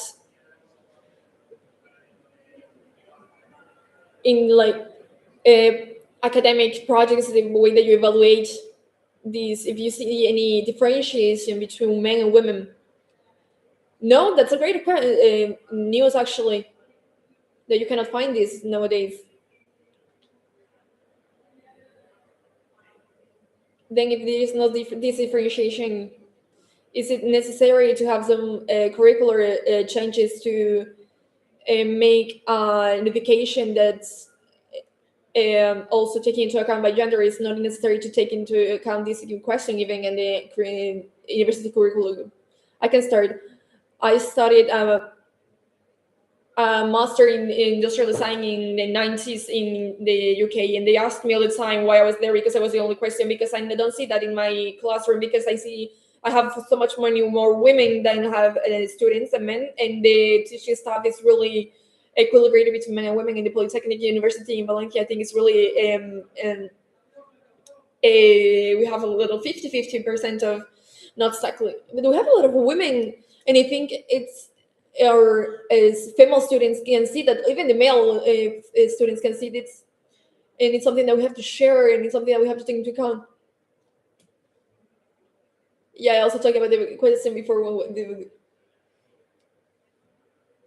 I'm going to link the two questions actually. I also think the Polytechnic University in Madrid, like in the other universities, we have mainly women.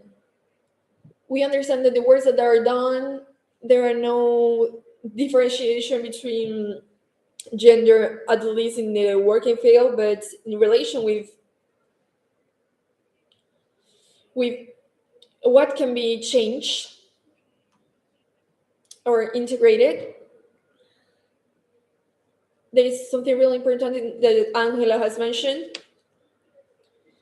is that we're thinking, and they also have talked about it in my other colleagues, we are thinking a lot about the user. And we ask this both to women, to the people in the classrooms, to the men, as well as to the male. This difference is, I think it's essential.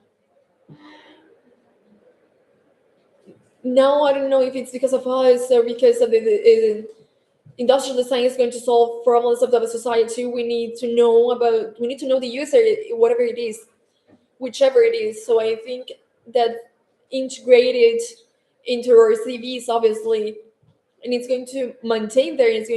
We're going to add even more things, actually. Thank you so much, Rosa. We'll go to the next point. The point we have called the professional one. And linking it to what Rosa has said, if we continue to design as for the masculine user mainly, or what? And what is the main difficulties that the women face in this industrial design world? Obviously, the users are different for me, who has been mostly girls, but please tell me, what do you think?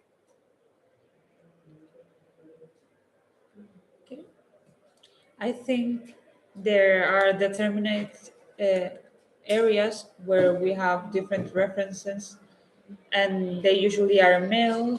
In some areas, for example, the medical one, the reference is usually also male.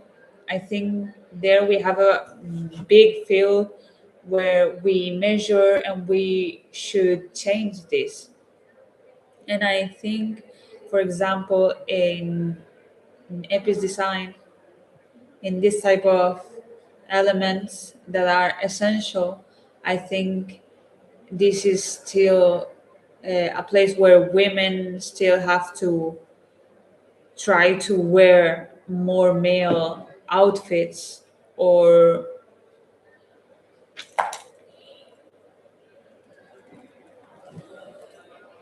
small size. Claudia? Yes, also complementing to that, I think our women has to wear outfits like a male. Sometimes there's also that idea of taking a product that's usually male and make it smaller and pink and make it for women, instead of designing something and using the old gender roles. They also try to design taking that into account, and I think that has to change. Thank you, Angela. Angela, yes, please.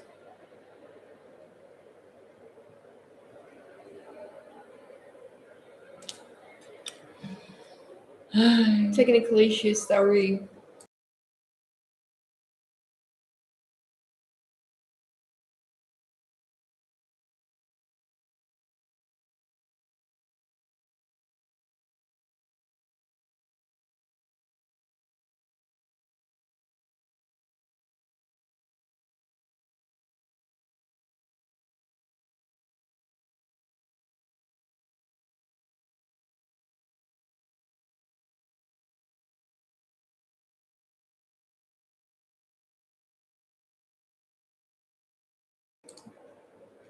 Thank you very much, Angela. We are going with the next question, and in that leadership, is there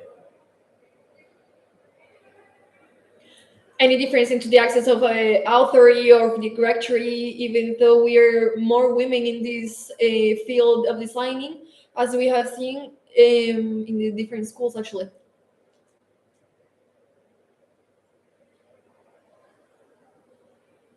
Yes.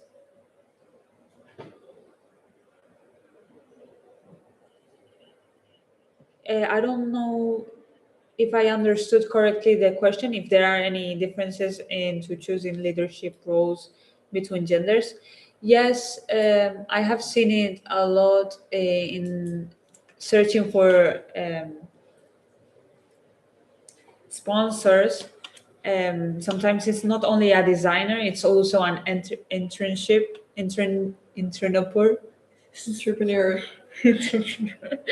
There are so many comments that I have seen that it was so similar to the one that I received in university. Oh, this project is not it's enoughly aggressive. It's not go get it. It's not what you see as enoughly alpha. It's enoughly courageous.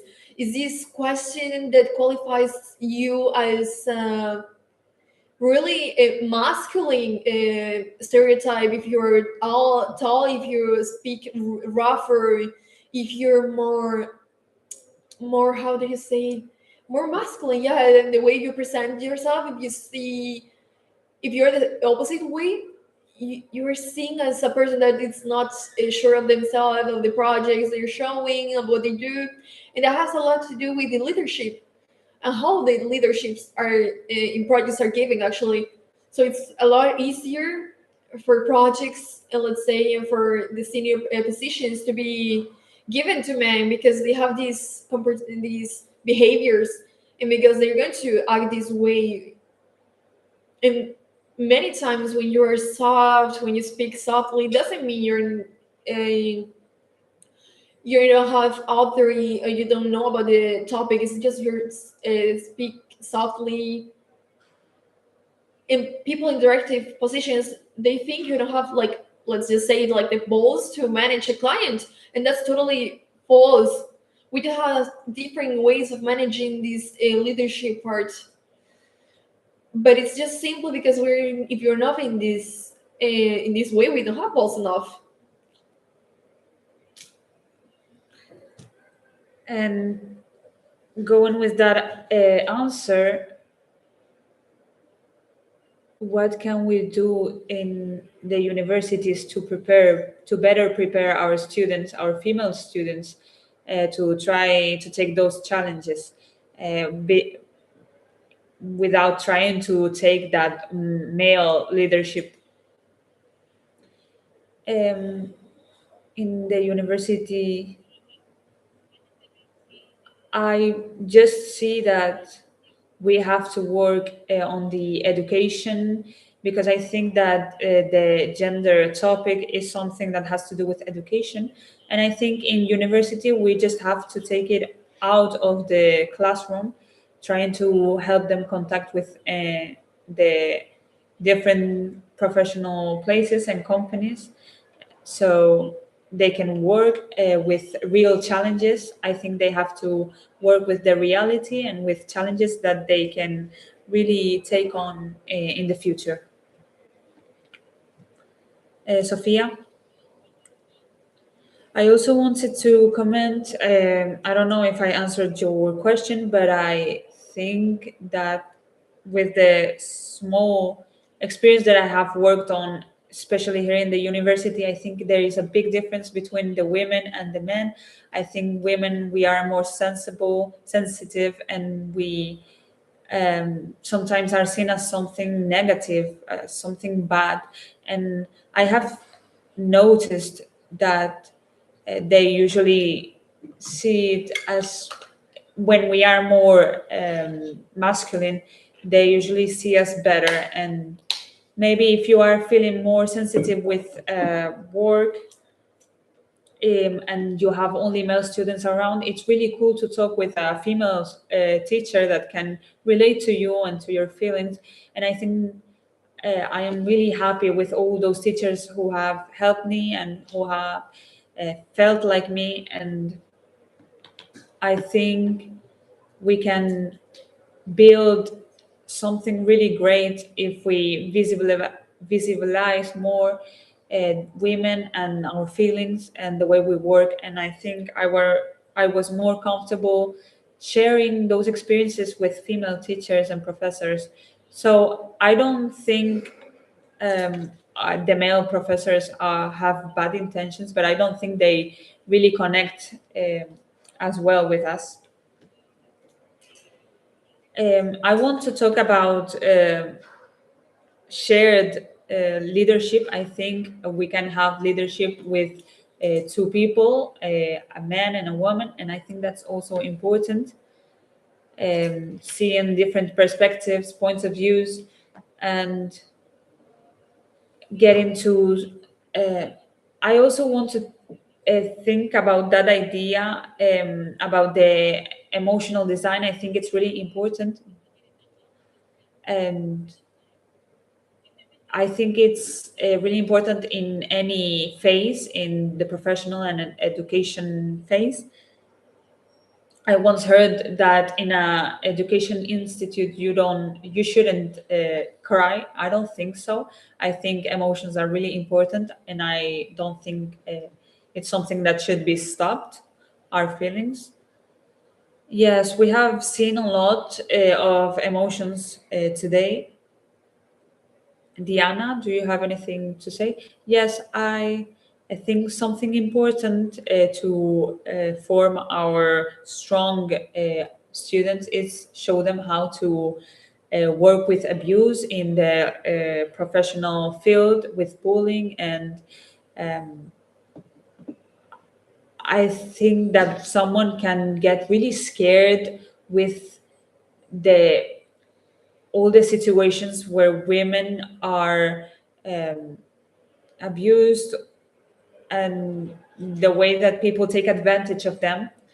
I think it's important to show them how to um, work with those power roles that people take, because they are going to find themselves on those situations. And I think they should be prepared, because it's going to happen like everything in life. But if we give them the tools to work with these type of situations, I think they are going to be more prepared for the future. Thank you very much. I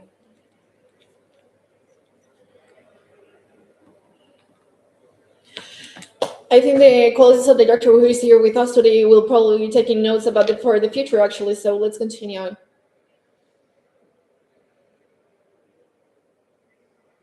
We have a question.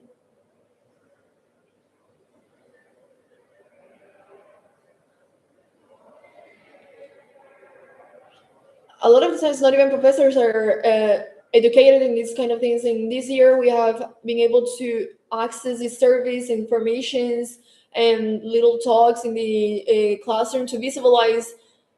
I think the education should be more profound, but I think it's also something that happens to us, and that's something that you have said, because it happens in all these moments in your life. And I think in the high schools, they don't really teach you that, and people are really more looking into it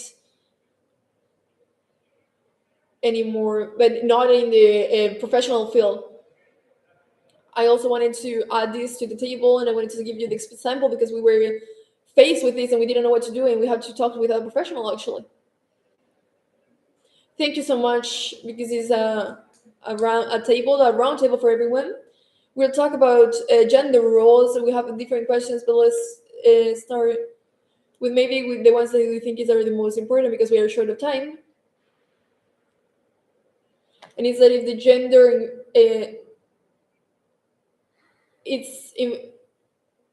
it's part of what the design process.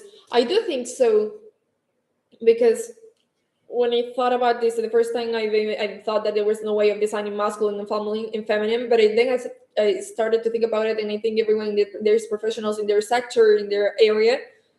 You're a professional, and it's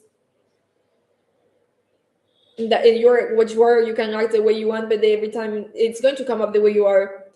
And obviously, the order of the factors do alter the result, and it's basically experimental that we have as women, because it has been harder for us in different fields. Me personally, I have had many difficulties in my life, but I've been lucky enough to have a feminine team around, and I know a lot of women hasn't. So maybe since we were little, having to fight about people that have been harder to us, but maybe even you can think in a different way. And so yeah, I do think it's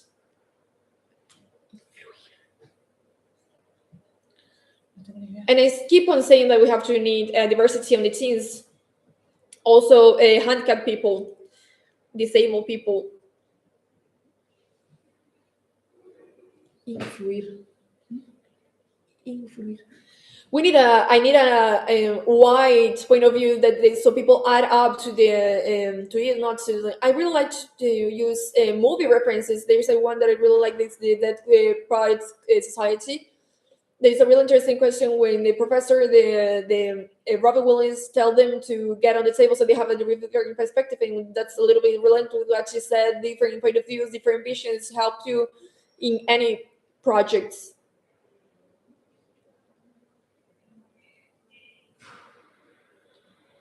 We'll go to the next point. We have more questions, but we have to shorten it up because of the time. We have time for just one or two questions from the public now, since we have all these references. And if not, I have more prepared. If there is anyone that would like to intervene. Here, Lydia. I wanted to ask Gloria, Dolores, what do you think about this difference in percentages, and what is it in the mechanical engineering that there are not so many women? Because I've studied both degrees, and there is this difference between this both inside and outside the classroom, and I don't know why. Me personally, I think it's the base, it's the foundation. As a society, we still group professions by gender in many times. So girls grow up thinking that the engineering field is just for men, just as the nurse field or the sanitary field is for girls. So I still think that we need education. In the Cartagena University, for example, there is initiatives where we try to get to, I want to be a female engineer a more scientific way, because we want to get to girls and show them in examples. For example, so there is our examples, so they can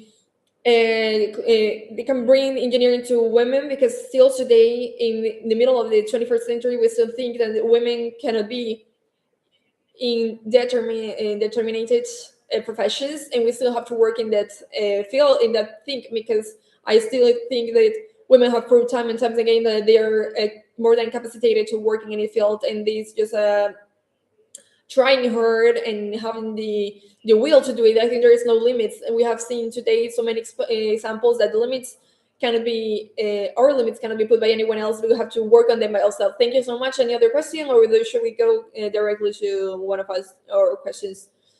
I'm going to take this opportunity, since we're not going to have the time. There is this double degree student for mechanical and design engineering. My question is for the public. What difference have you found between the mechanical and designing classes, actually? Well, mainly what you have talked about before about the professor stuff. I have found great female professors in mechanical engineering, but I would say they were mainly male. And secondly, the human part, I think, inside the mechanical engineering, they're less important, because sometimes you have to do some educations, you do some numbers here and there, but that's all that's the paper of the engineer, so there's less human factor there. Thank you so much. Really interesting. Yeah, really interesting. And I don't know if Ima also wants to. I don't want to be polemic, but I have this thought. I hope the future there is more equality in culture and all, but I still think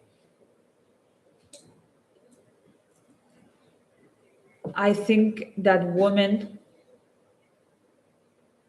we have worked more on this, and we have it on our genetics. And my girl, she had a kid, a baby doll, and she took care of it just naturally. And I think it's something innate in us. I think that in history we have seen now with our reference that when someone wants to do something, they do it. And I think there are professions where we can see all of these capacities and competences. And I don't think that we have to be equal in everything.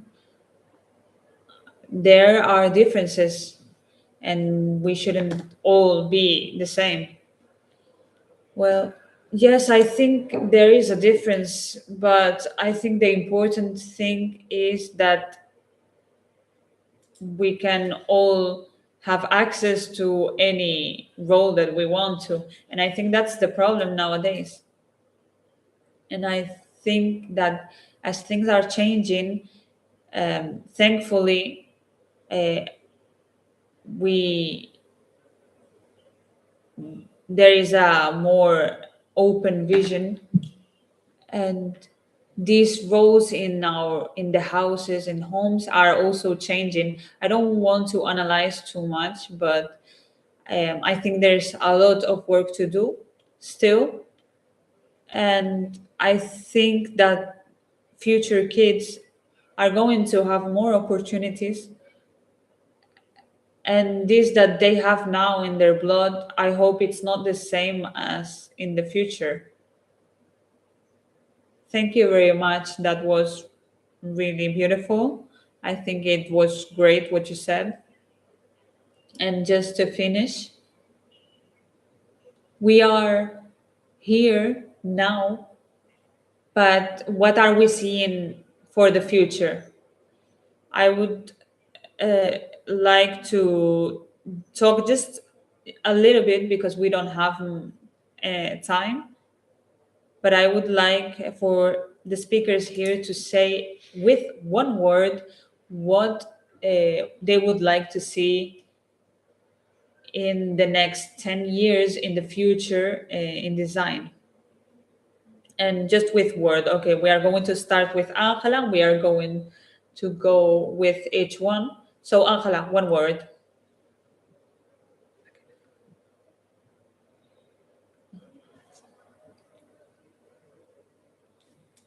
We had technical issues.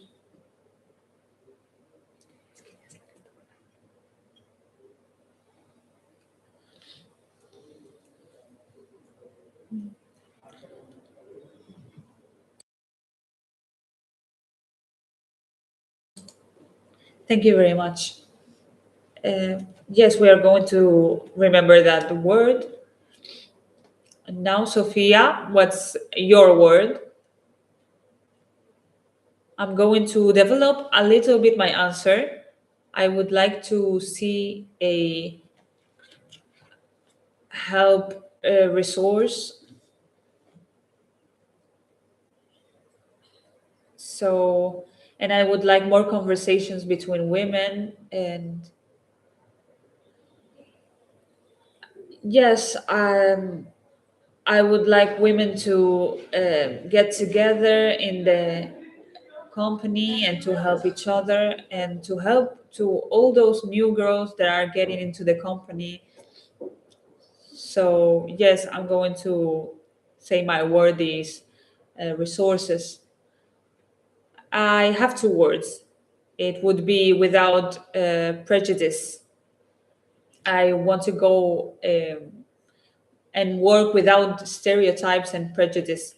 I would say persistence. I think women, we have a lot of, we have to be persistent to keep going and to keep working. Okay. Now, I would say merit, and I think I would say that word because women should be chosen by their merit. And I will answer the question about how I see the future of design. I think it's going to be a sustainable and innovation motor engine.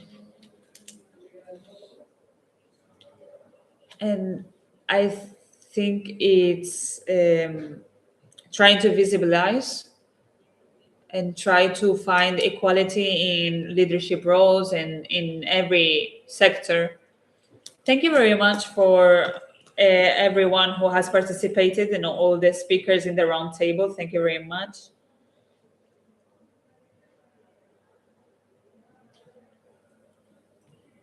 Thank you very much. I think it has been such a great day, and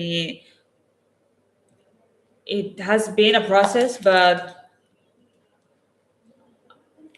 it has been a little bit intense, but it's been great. So thank you very much, and thank you to everybody who has participated, all the speakers. Thank you very much. And that's the end of the conference. Thank you.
Group selfie, please. Hello here.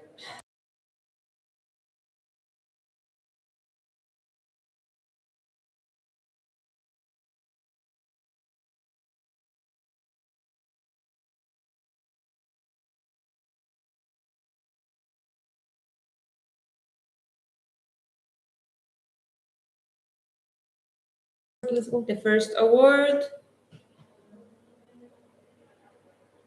We are going to start with the awards, and the first one is going to...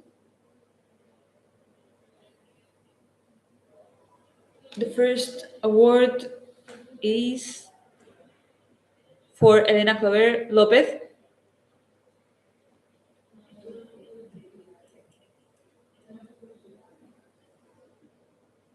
You can take a picture, yes, of course.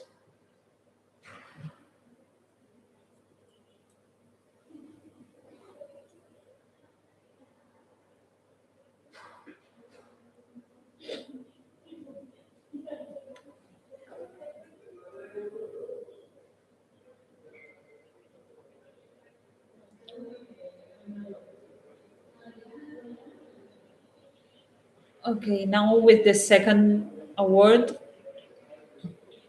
for Alana.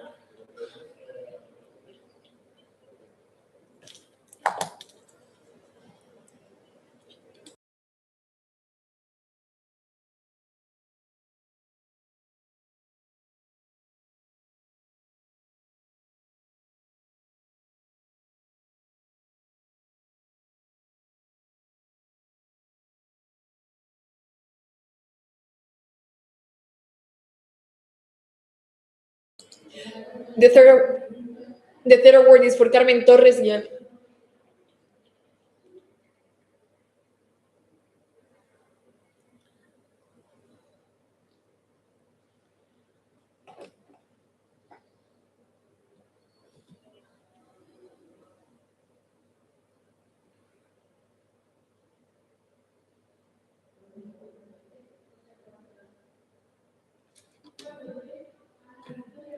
Which number am I in?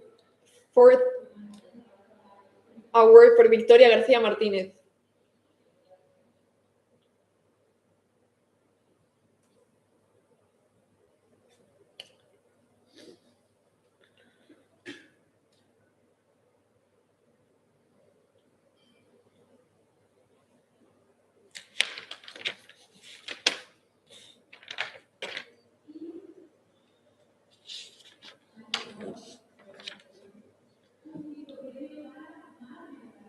Please attention. And the fifth award for Mar Mendralejo.